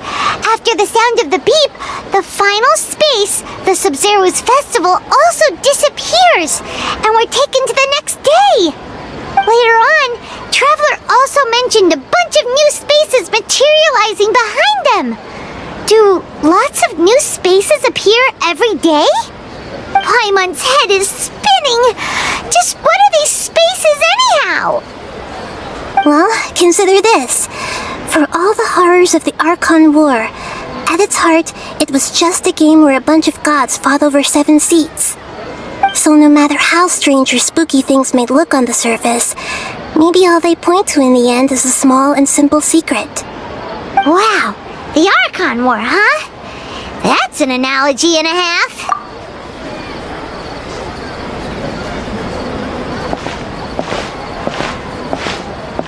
Hey, where are you going?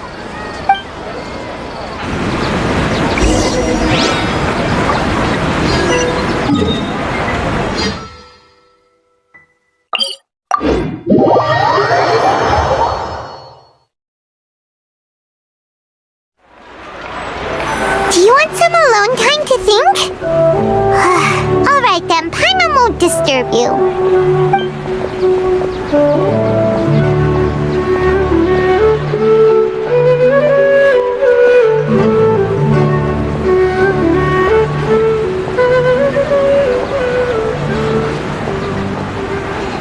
The dance of Sub-Zeros is about to begin. I'm going to go watch it. Okay. Why don't you go ahead, Dunyarzad? We still have some other stuff to do first. Okay then. See you later. Have you figured it out yet, Traveler? Time is ticking away. Yay! Awesome! What is it? Paimon wants to know! Oh, wait, no. Let's meet up with Nahida first. You can tell us both together. This time, we're gonna get to the truth.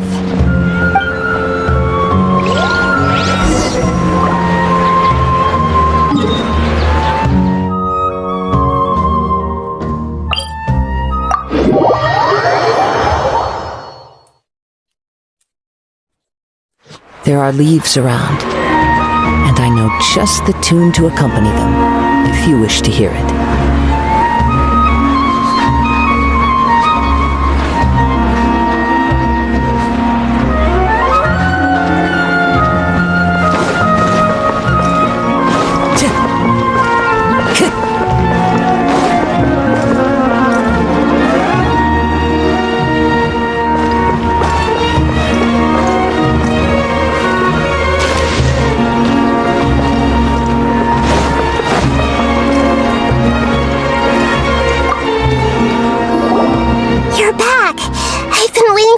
For you two.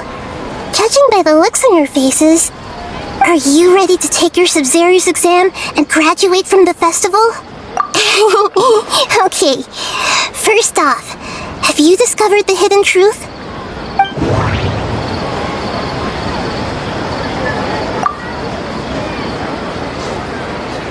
All the bizarre spaces I saw outside the city had one thing in common: a lack of human presence.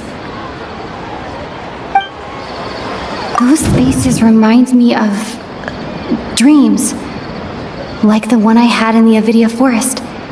Except these have... I've already experienced the Sub-Zero's festival many times. All the bizarre spaces I saw outside the city had one thing in common: a lack of human presence. Okay, Nahida said, the Akasha relies on the power of a gnosis. All the bizarre spaces...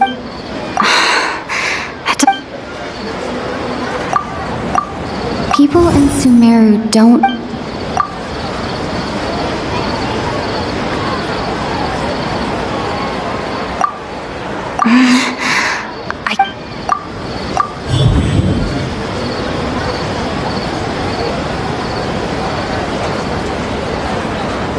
We are all in a dream. It isn't that the people of Sumeru don't dream. Those spaces remind me of dreams, like the one... People in Sumeru don't dream. We've already experienced the Sub-Zero's festival many times. Okay, Nahida said, the Akasha relies on the... We are all in a dream. People in Sumeru think they don't dream, but the truth is the Akasha steals their dreams without them knowing it. And those spaces with no human presence are stolen dreams without their host. That would explain why they sounded so weird when she was trying to describe them. Huh. So people in Sumeru do dream after all. In fact, we're all in one big dream together right now. Correct answer. Now, how did you conclude that the Akasha is capable of this?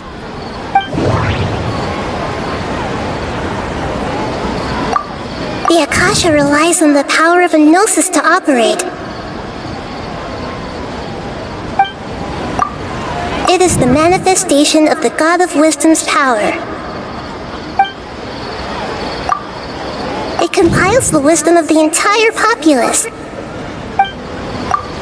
and it grants knowledge to the people.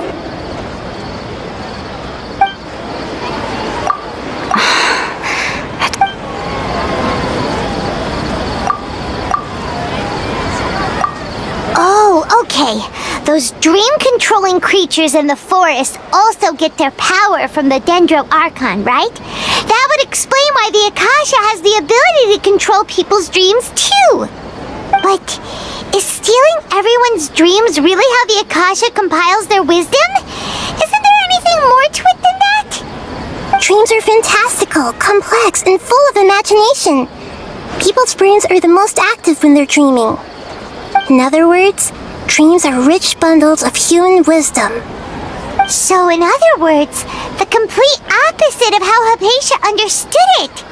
Paimon remembers her saying that the sages think dreams are foolish delusions, and the fact that no one dreams is a blessing from Greater Lord Rukkhadevata. So it was all a dirty trick? The real story is that the sages from the Academia are using the Akasha to steal people's dreams for their own use, huh? Oh? By the sounds of it, you understand the current situation pretty well. So then, what about the samsara?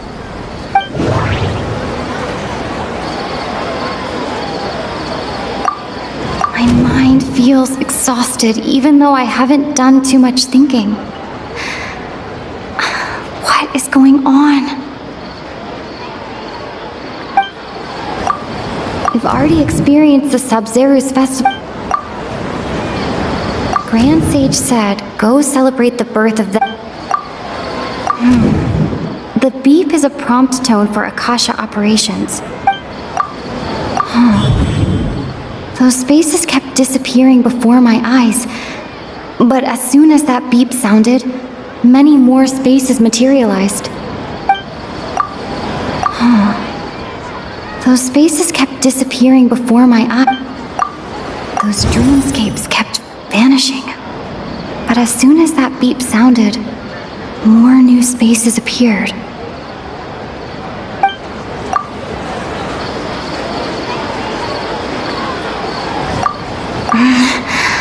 I can't.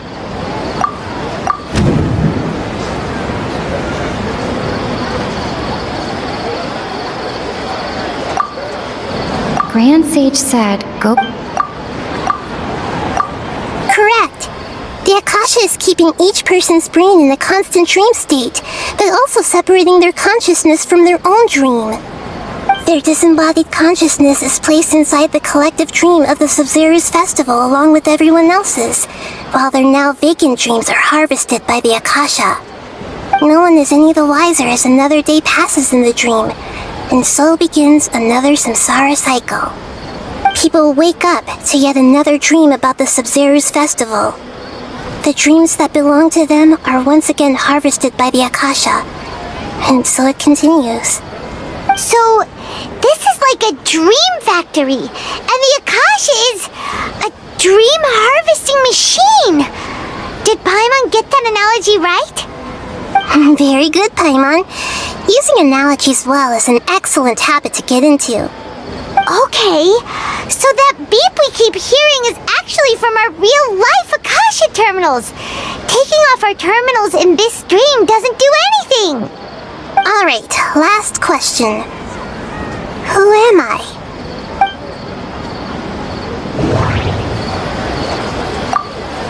They say that alchemical divination is the Dendro Archon's divine. So you noticed. I thought that one would be the hardest question. That's why I put it last. That wasn't hard at all. Even Paimon guessed that. Everything about you is different. We just didn't want to expose you is all. Now that you mention it, Nahida, you've been hinting to us since the very beginning. It's funny, thinking back to when we were asking all over the place for info about Lesser Lord Kusanali. Paimon didn't expect to meet you like this. Yes, those can wait until we're back in real life. On the other hand, I'd be happy to answer any more questions you have about here and now.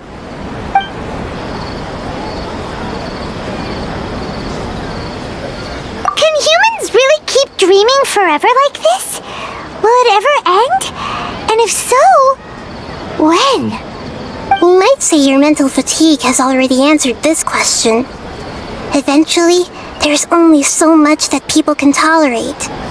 Especially those whose health is compromised to begin with, like Dunyarzad. This relentless exploitation takes an even harder toll on them.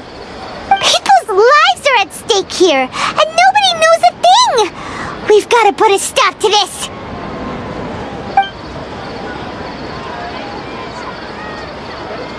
You asked me this question before. My answer was, it would literally blow your minds. Now that you know this is all a dream, this answer should hopefully make more sense. Have you heard the saying, "Don't wake a sleepwalker"? Likewise, if someone suddenly had told you all this instead of you learning it on your own, your notion of reality and dream would be thrown into irreversible confusion. I couldn't expose you to that kind of risk. That's why I could only give you very subtle hints and some suggestions. Long story short, I'm really sorry I had to keep you guessing. Firstly, this dream we're in is completely based on reality. People have already experienced this Sub-Zero's festival, so it would be very difficult for them to find anything that strikes them as surreal. Secondly, you're probably wondering why people don't have any memories from earlier samsara, right? That's because people don't remember their dreams most of the time anyway. And in any case, their actual dreams are being taken away from them by the Akasha. So whenever they wake up in this dream of the Sub-Zero's festival, they don't remember anything from their previous identical dream. That reminds Paimon. Traveler had a dream when we were in the Avidia forest, but couldn't see what it was about after waking up. Is that an example of what you mean? Yes. Only after receiving the blessing of Dendro can a person gain the Dendro element's dream-enhancing power. That explains the feelings of deja vu. Meanwhile, everyone else has no idea that they are in the Sub-Zero's festival samsara, while their dreams are stolen from them over and over again.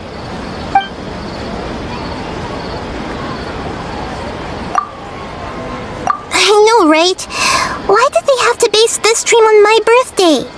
Could it really just be a coincidence? Even you don't know the reason? Wow, now that's strange. The Academia sages are determined to harvest lots of dreams in a short time, no matter the cost.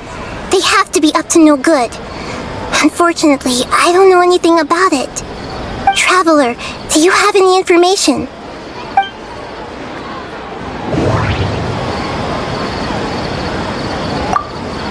Grand Sage said, go celebrate the birth of that... Celebrate the birth of that god? Could it mean...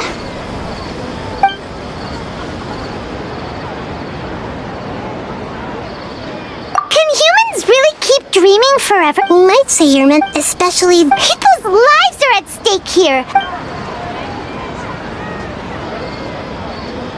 Firstly, this dream we're in is completely based on reality. People have already experienced this Sub-Zero's festival, so it would be very difficult for them to find anything that strikes them as surreal. Secondly, you're probably wondering why people don't have any memories from earlier samsara, right? That's because people don't remember their dreams most of the time anyway. And in any case, their actual dreams are being taken away from them by the Akasha. So whenever they wake up in this dream of the Sub-Zero's festival, they don't remember anything from their previous identical dream. That reminds Paimon. Traveler had a dream when we were in the Avidia forest, but couldn't see what it was about after waking up. Is that an example of what you mean? Yes.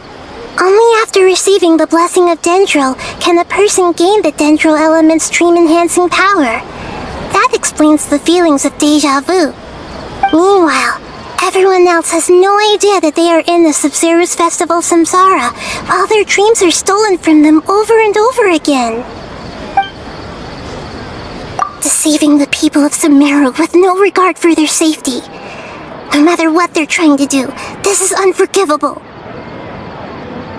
After we end the Sub-Zero's festival samsara, we have to look into them.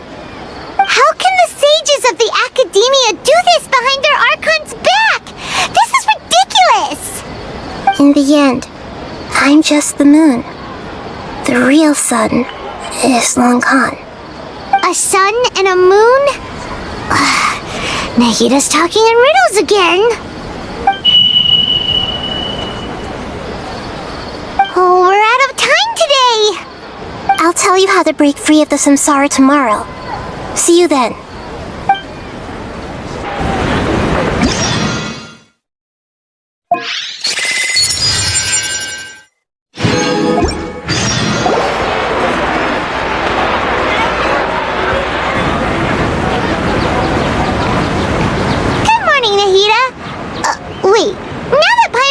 remembers everything. Should we instead say good morning, Lesser Lord Kusanali? Hey! What's wrong, Nahida? You don't look too good. I'm afraid that what you're thinking right now is correct. Did Dunyarzad already disappear? No way! Are we too late? The real Dunyarzad's consciousness has indeed disappeared. It can no longer endure the constant dream harvesting.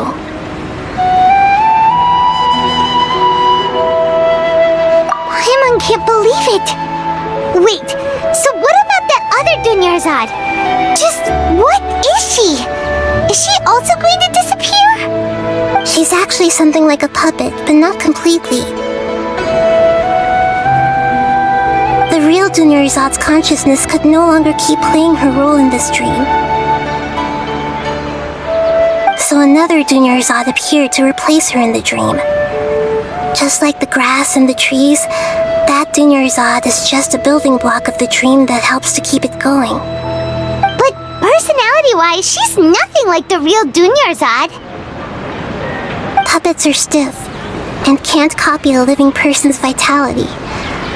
After all, they're just there as filler. You know, speaking of which, the old Dunyarzad might not have been too different from a puppet. Dunyarzad truly believed that she met you within her consciousness, and it was you who inspired her. So you do remember her after all. Yes.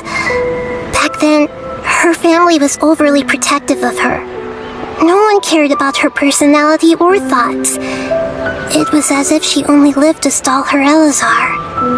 I just gave her a little wisdom so she could look at life in a new way, so that she could be her own person. But even so, she's still far from it. I'm still a long way off from being a real Archon. I couldn't even save her. If I were a competent Archon, I wouldn't have let my most faithful follower die at the Sub-Zerus Festival with so many regrets. Please don't beat yourself up over it, Nahida. It's the sage's fault, and theirs alone. I'm not beating myself up. All I did was to rationally observe the distance between myself and a real Archon. Don't be like that, Nahida. Even real Archons are still allowed to be sad.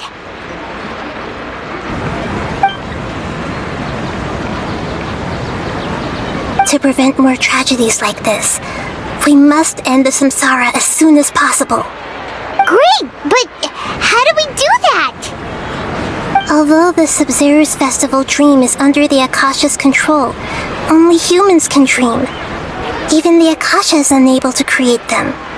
That means this dream belongs to a host who created it. Huh? So, how should we find that person? Well, if this is someone's dream, then everything here must come from deep within their consciousness. Which means, with the power of imagination, they can change anything in this dream. Imagination? What do you mean by that? Imagination means breaking through what you perceive as normal. Like when the server at a tavern brings a plate to you, you'd naturally assume that food is on it. However, if you're the dream's host and you become aware that you're dreaming, when you imagine gold and mora on the plate, the dream will respond in kind, and the server really will bring you gold and mora. But right now, our host is unaware that this is a dream. No matter how many times they're served, it will always be food. Find some way to make that person realize that they're dreaming. Usually, once that happens, the person will wake up and the dream samsara will be broken. How are we going to find them, though? If it could be anyone, it'd be like looking for a needle in a haystack. And even if we did find them, how are we supposed to make them realize they're dreaming? After all, like you said, don't wake a sleepwalker. It's extremely difficult, yes. But the only ones who can do it are you two. Remember, everything you've achieved up to this point has all been for the sake of finding the host and ending the samsara. As for me, during this time, I'll be out of town. Out of town? Are you going to that place full of dreams where the traveler went? Yes, I want to try something. There must still be a small wisp of possibility. Hurry and go. Dreams are supposed to be fantastical, romantic, and full of pleasant surprises. Unnecessary things like this samsara need to end. Paimon's still a little upset that we've come this far only for Dunyarzad to... She was such a good person, with such a simple wish. But fate was against her. Yeah, saving Dunyarzad is what kept us going this whole time. But we mustn't lose hope, Traveler. Dunyarzad would definitely want to see us save everyone else. So let's break the samsara for her sake. Paimon's wondering, do you think the sages would get one of their own to be the host of this dream? Feels like it would be easier to control it that way, no?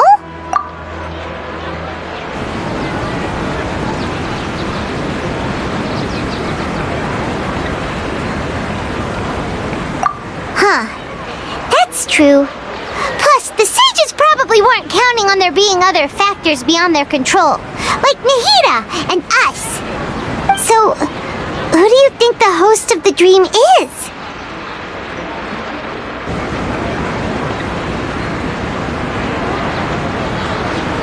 Oh, that would make sense! Ferris, the Knight of Flowers, is a symbol of the whole Sub-Zero's festival, right? Pretty core character. Let's go ask him some questions, shall we?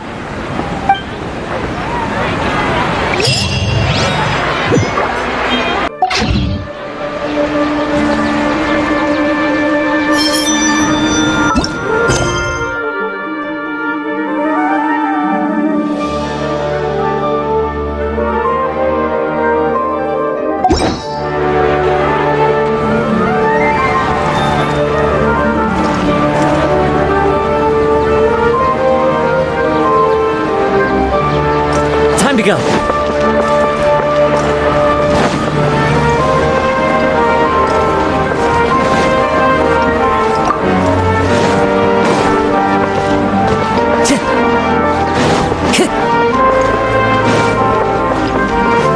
Time to go.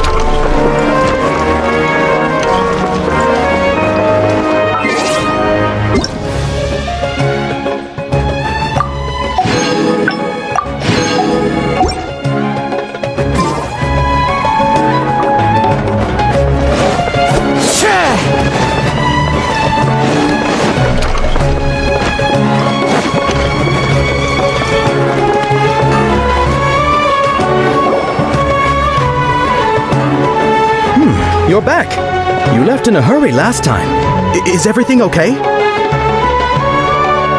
Everything's fine. Just, it's a little hard to explain. Would you mind taking part in a little experiment with us? An experiment? That came out of nowhere. I'm listening, though. What do you need me to do? Could you make a wish? You want me to make a wish? Is that a new Sub-Zero's festival tradition or something? Less questions! More wishing! Okay. My wish. Okay. I'm a little nervous saying this out loud, but I want Miss Dunyarzad to be happy. Oh. I noticed earlier that she looked a bit down, and she wasn't really talking to anyone. She just doesn't seem like herself. She's always so gentle and kind, and all the kids love her. I've also wondered if the reason she asked me to be Ferris Knight of Flowers is because I'm special to her, or something. So, You have a crush on Dunyarzad? Oh, is it that obvious? After what I just said, I guess it is. When she placed the hat of the Knight of Flowers onto my head, she said to me, "I want everyone to have a happy Sub-Zero's festival." What she didn't realize was that I'm not that interested in how everyone else feels. In that moment, I just wanted to be her Knight of Flowers for the rest of my life. 50 years, 100 years, I'll serve her till the end of time. Okay, yeah, that was a bit much.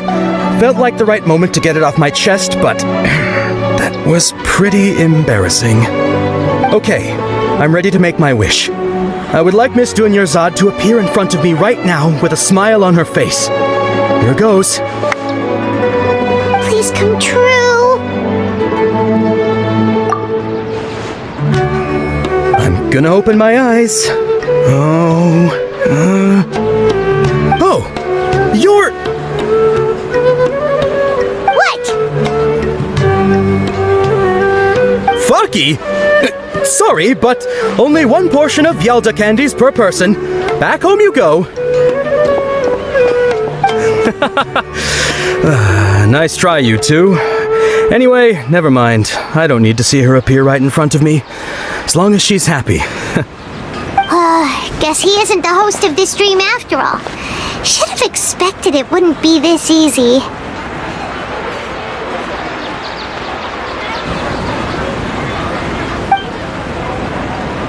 It seems like everyone who knows Dunyarzad loves her, but none of them has any idea that she...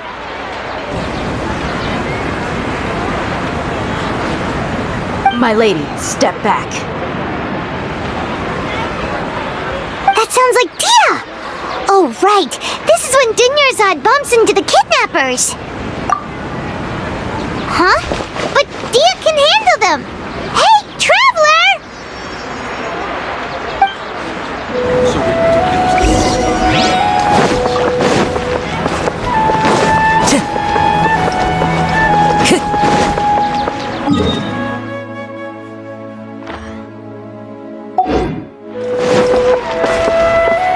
Time to go.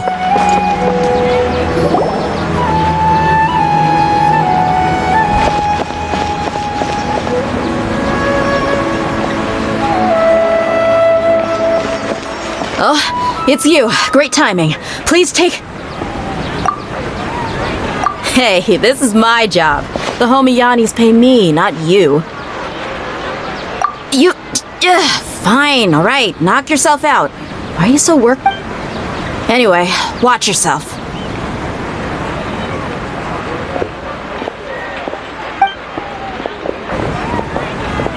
So you got yourself some backup. Suit yourself. You're going down. That's close enough. One with nature. Pipe this on the side. I'll settle this. Solidify! Into the wind.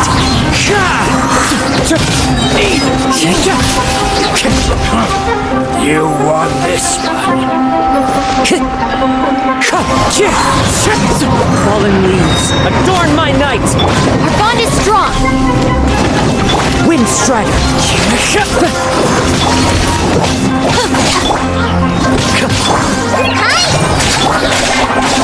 Gather!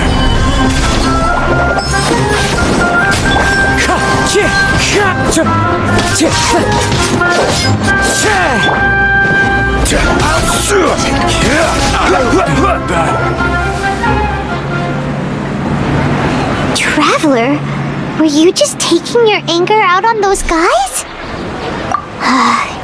You and Nahida both. Dunyarzad wouldn't want to see you two like this. Oh, and speaking of her, Paimon just remembered something. Remember how during the first Sub-Zero's festival, before the Samsara started, we came here with Dunyarzad because she wanted to pick something up? She said it was because she had forgotten something. Okay, so Paimon's memory is working so far. Anyway, Paimon also remembers that she is staying somewhere around here.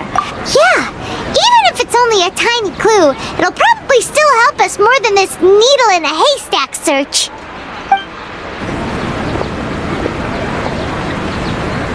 This is the place! It's rude to enter other people's spaces without permission, but desperate times call for desperate measures! Hey! The windows are unlocked! Okay, Paimon's gonna take a peek inside.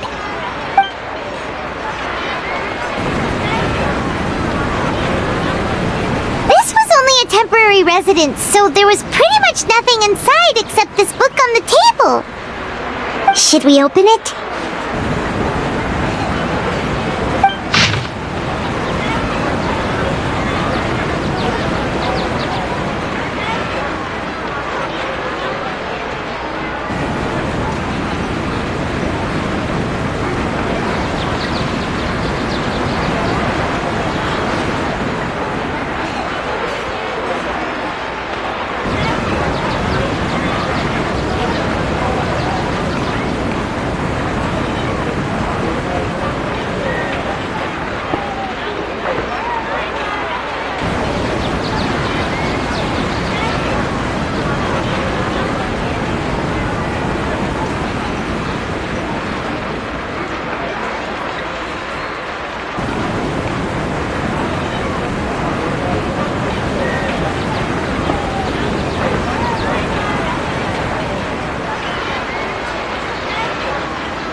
Dunyarzad wrote all of this.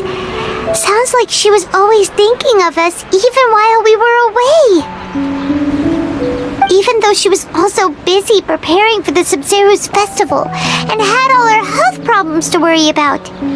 She must have wanted to give this to us as a gift on the day of the Sub-Zero's festival, right?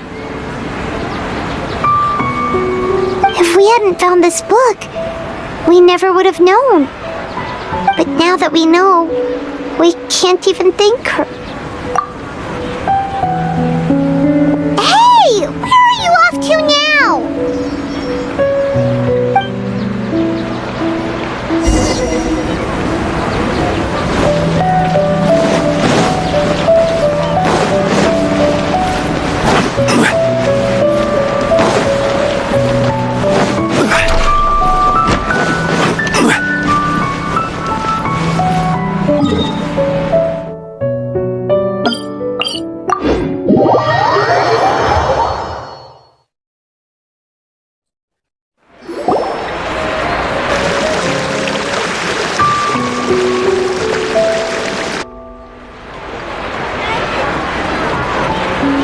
Dunyarzad's puppet.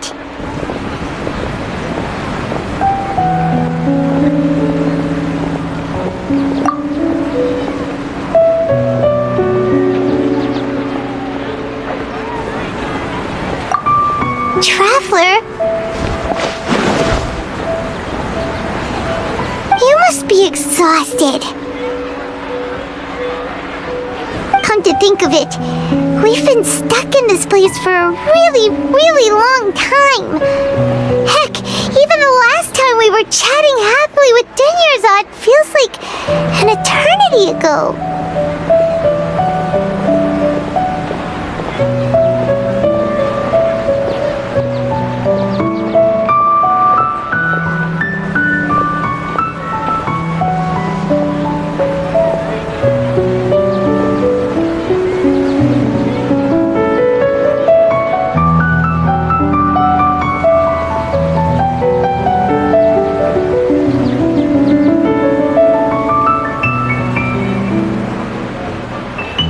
Paimon still remembers when we were sitting here, and the way her eyes sparkled when she talked about Nilou's Dance of Sub-Zeros. There will always be frustrations in life, but I know that the point of living is not to leave behind any regrets.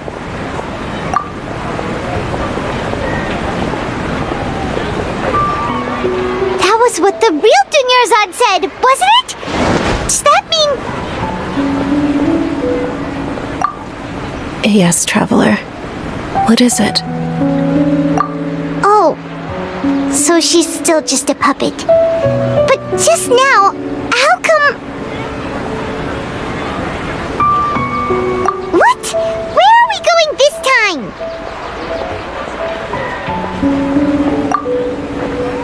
I hope you'll have a wonderful day.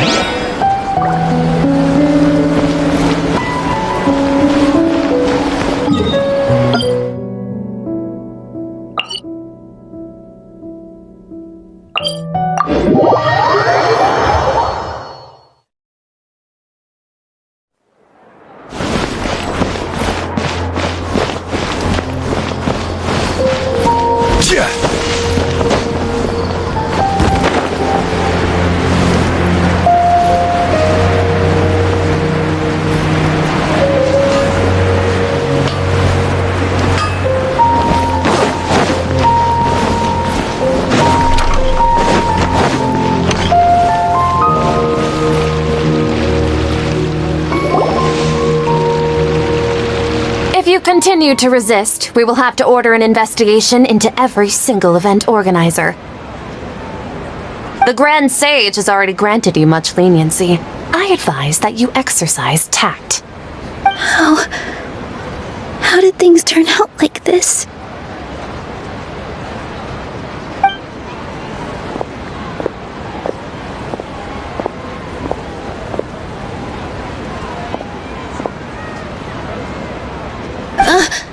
Traveler? You don't have to get involved.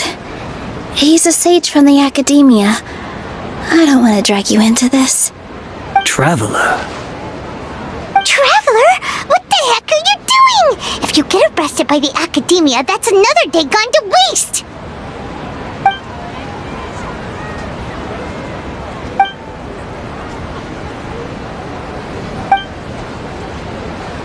Wait! They're not reacting! Have they been scared stiff? Oh, of course! If this is the sage's plan, they wouldn't put themselves through this! So they're just substitutes! What is this? What happened to the Grand Sage and his entourage?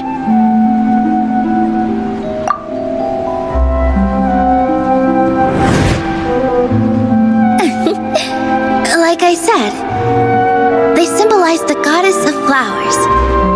It's just a shame that all the real Padisaras went extinct after her death. Yes. The Greater Lord brought forth new Padisaras in memory of the goddess of flowers. But she ultimately could never truly replicate that beautiful shade of purple.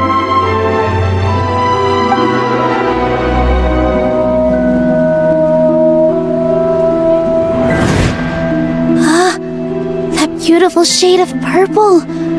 Aren't these flowers real Padisaras? Just like the ones from the legend? I didn't even notice. Dunyarzad, did you find these? But didn't you just say all the real flowers went extinct after the goddess of flowers passed away? So, how? Yeah. What's going on here? Huh? You guys are acting weird. But okay, I'll try.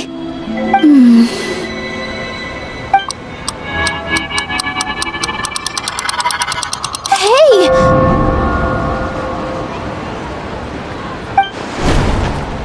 They disappeared! So Nilu's the host! What a surprise! Padisaras don't exist in the real world anymore. But in Nilu's subconscious, they can appear as decorations on the stage. It's just like the example Nahida told us. People assume there will be food on a plate, and Nilu assumed there would be real Padisaras in the flower pots. So when you saw the flowers, you instantly knew it was Nilu? But if we want to end the samsara, we need the host to become aware that they're dreaming. How should we make Nilu realize that? Am I dreaming? Huh?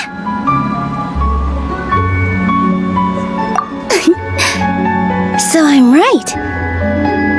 Is this Lesser Lord Kusanali responding to our celebration of the Sub-Zeru's festival? Wrong guess, but you aren't completely wrong either. The point is, what made you think this is a dream? As far as you know, people in Sumeru don't dream, right?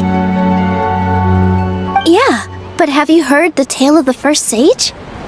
To prevent a calamity, he went on a journey to find the Dendro Archon. Ooh, sounds familiar. Dunyarzad told us a story like that when we first arrived in Sumeru City. So it was about the first sage, huh? Yep, but in the part you heard, he hadn't become the first sage yet. There's more to the story. His piety and wisdom were acknowledged by the Dendro Archon, and she finally gave her blessing to him.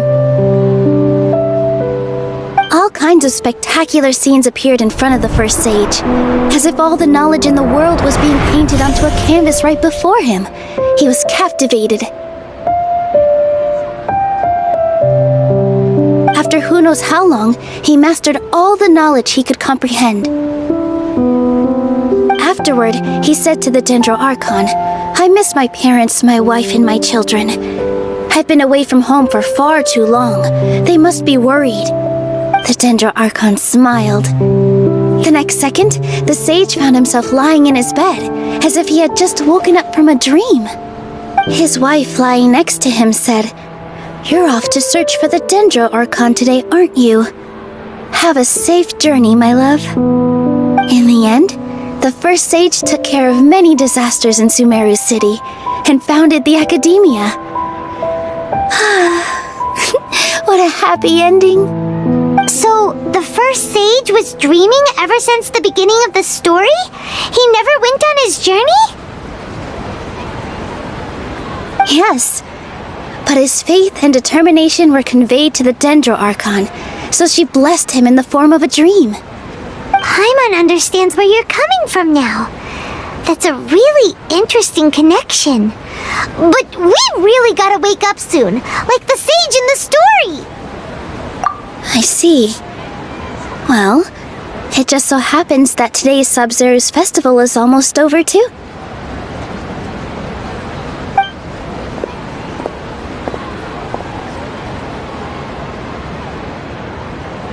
Since we're in a dream, let's make this final dance of Sub-Zeru's as beautiful as we can.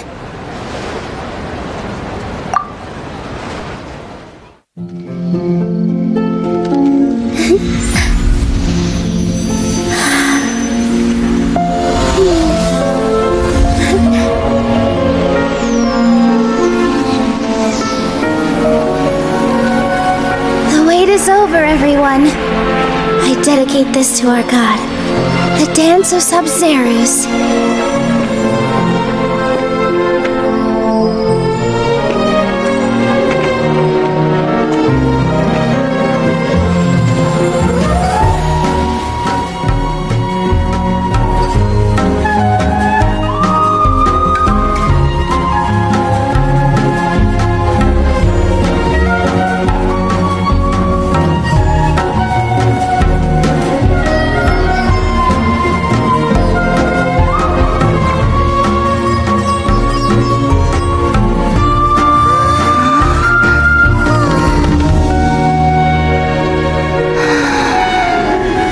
I'd be lying if I said I had no regrets. I would have loved to see Nilu's dance.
feels like she's been asleep for the longest time. Paimon's head feels super heavy. Did we oversleep? Do you even remember going to sleep last night? Paimon thinks it was after the Sub-Zero's festival. The Sub-Zero's festival! Have we finally escaped from the Sub-Zero samsara? Quick! Take off your Akasha terminal!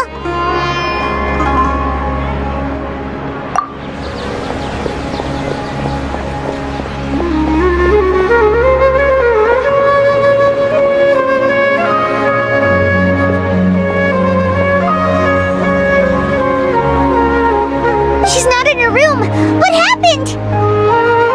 Huh? What usual spot?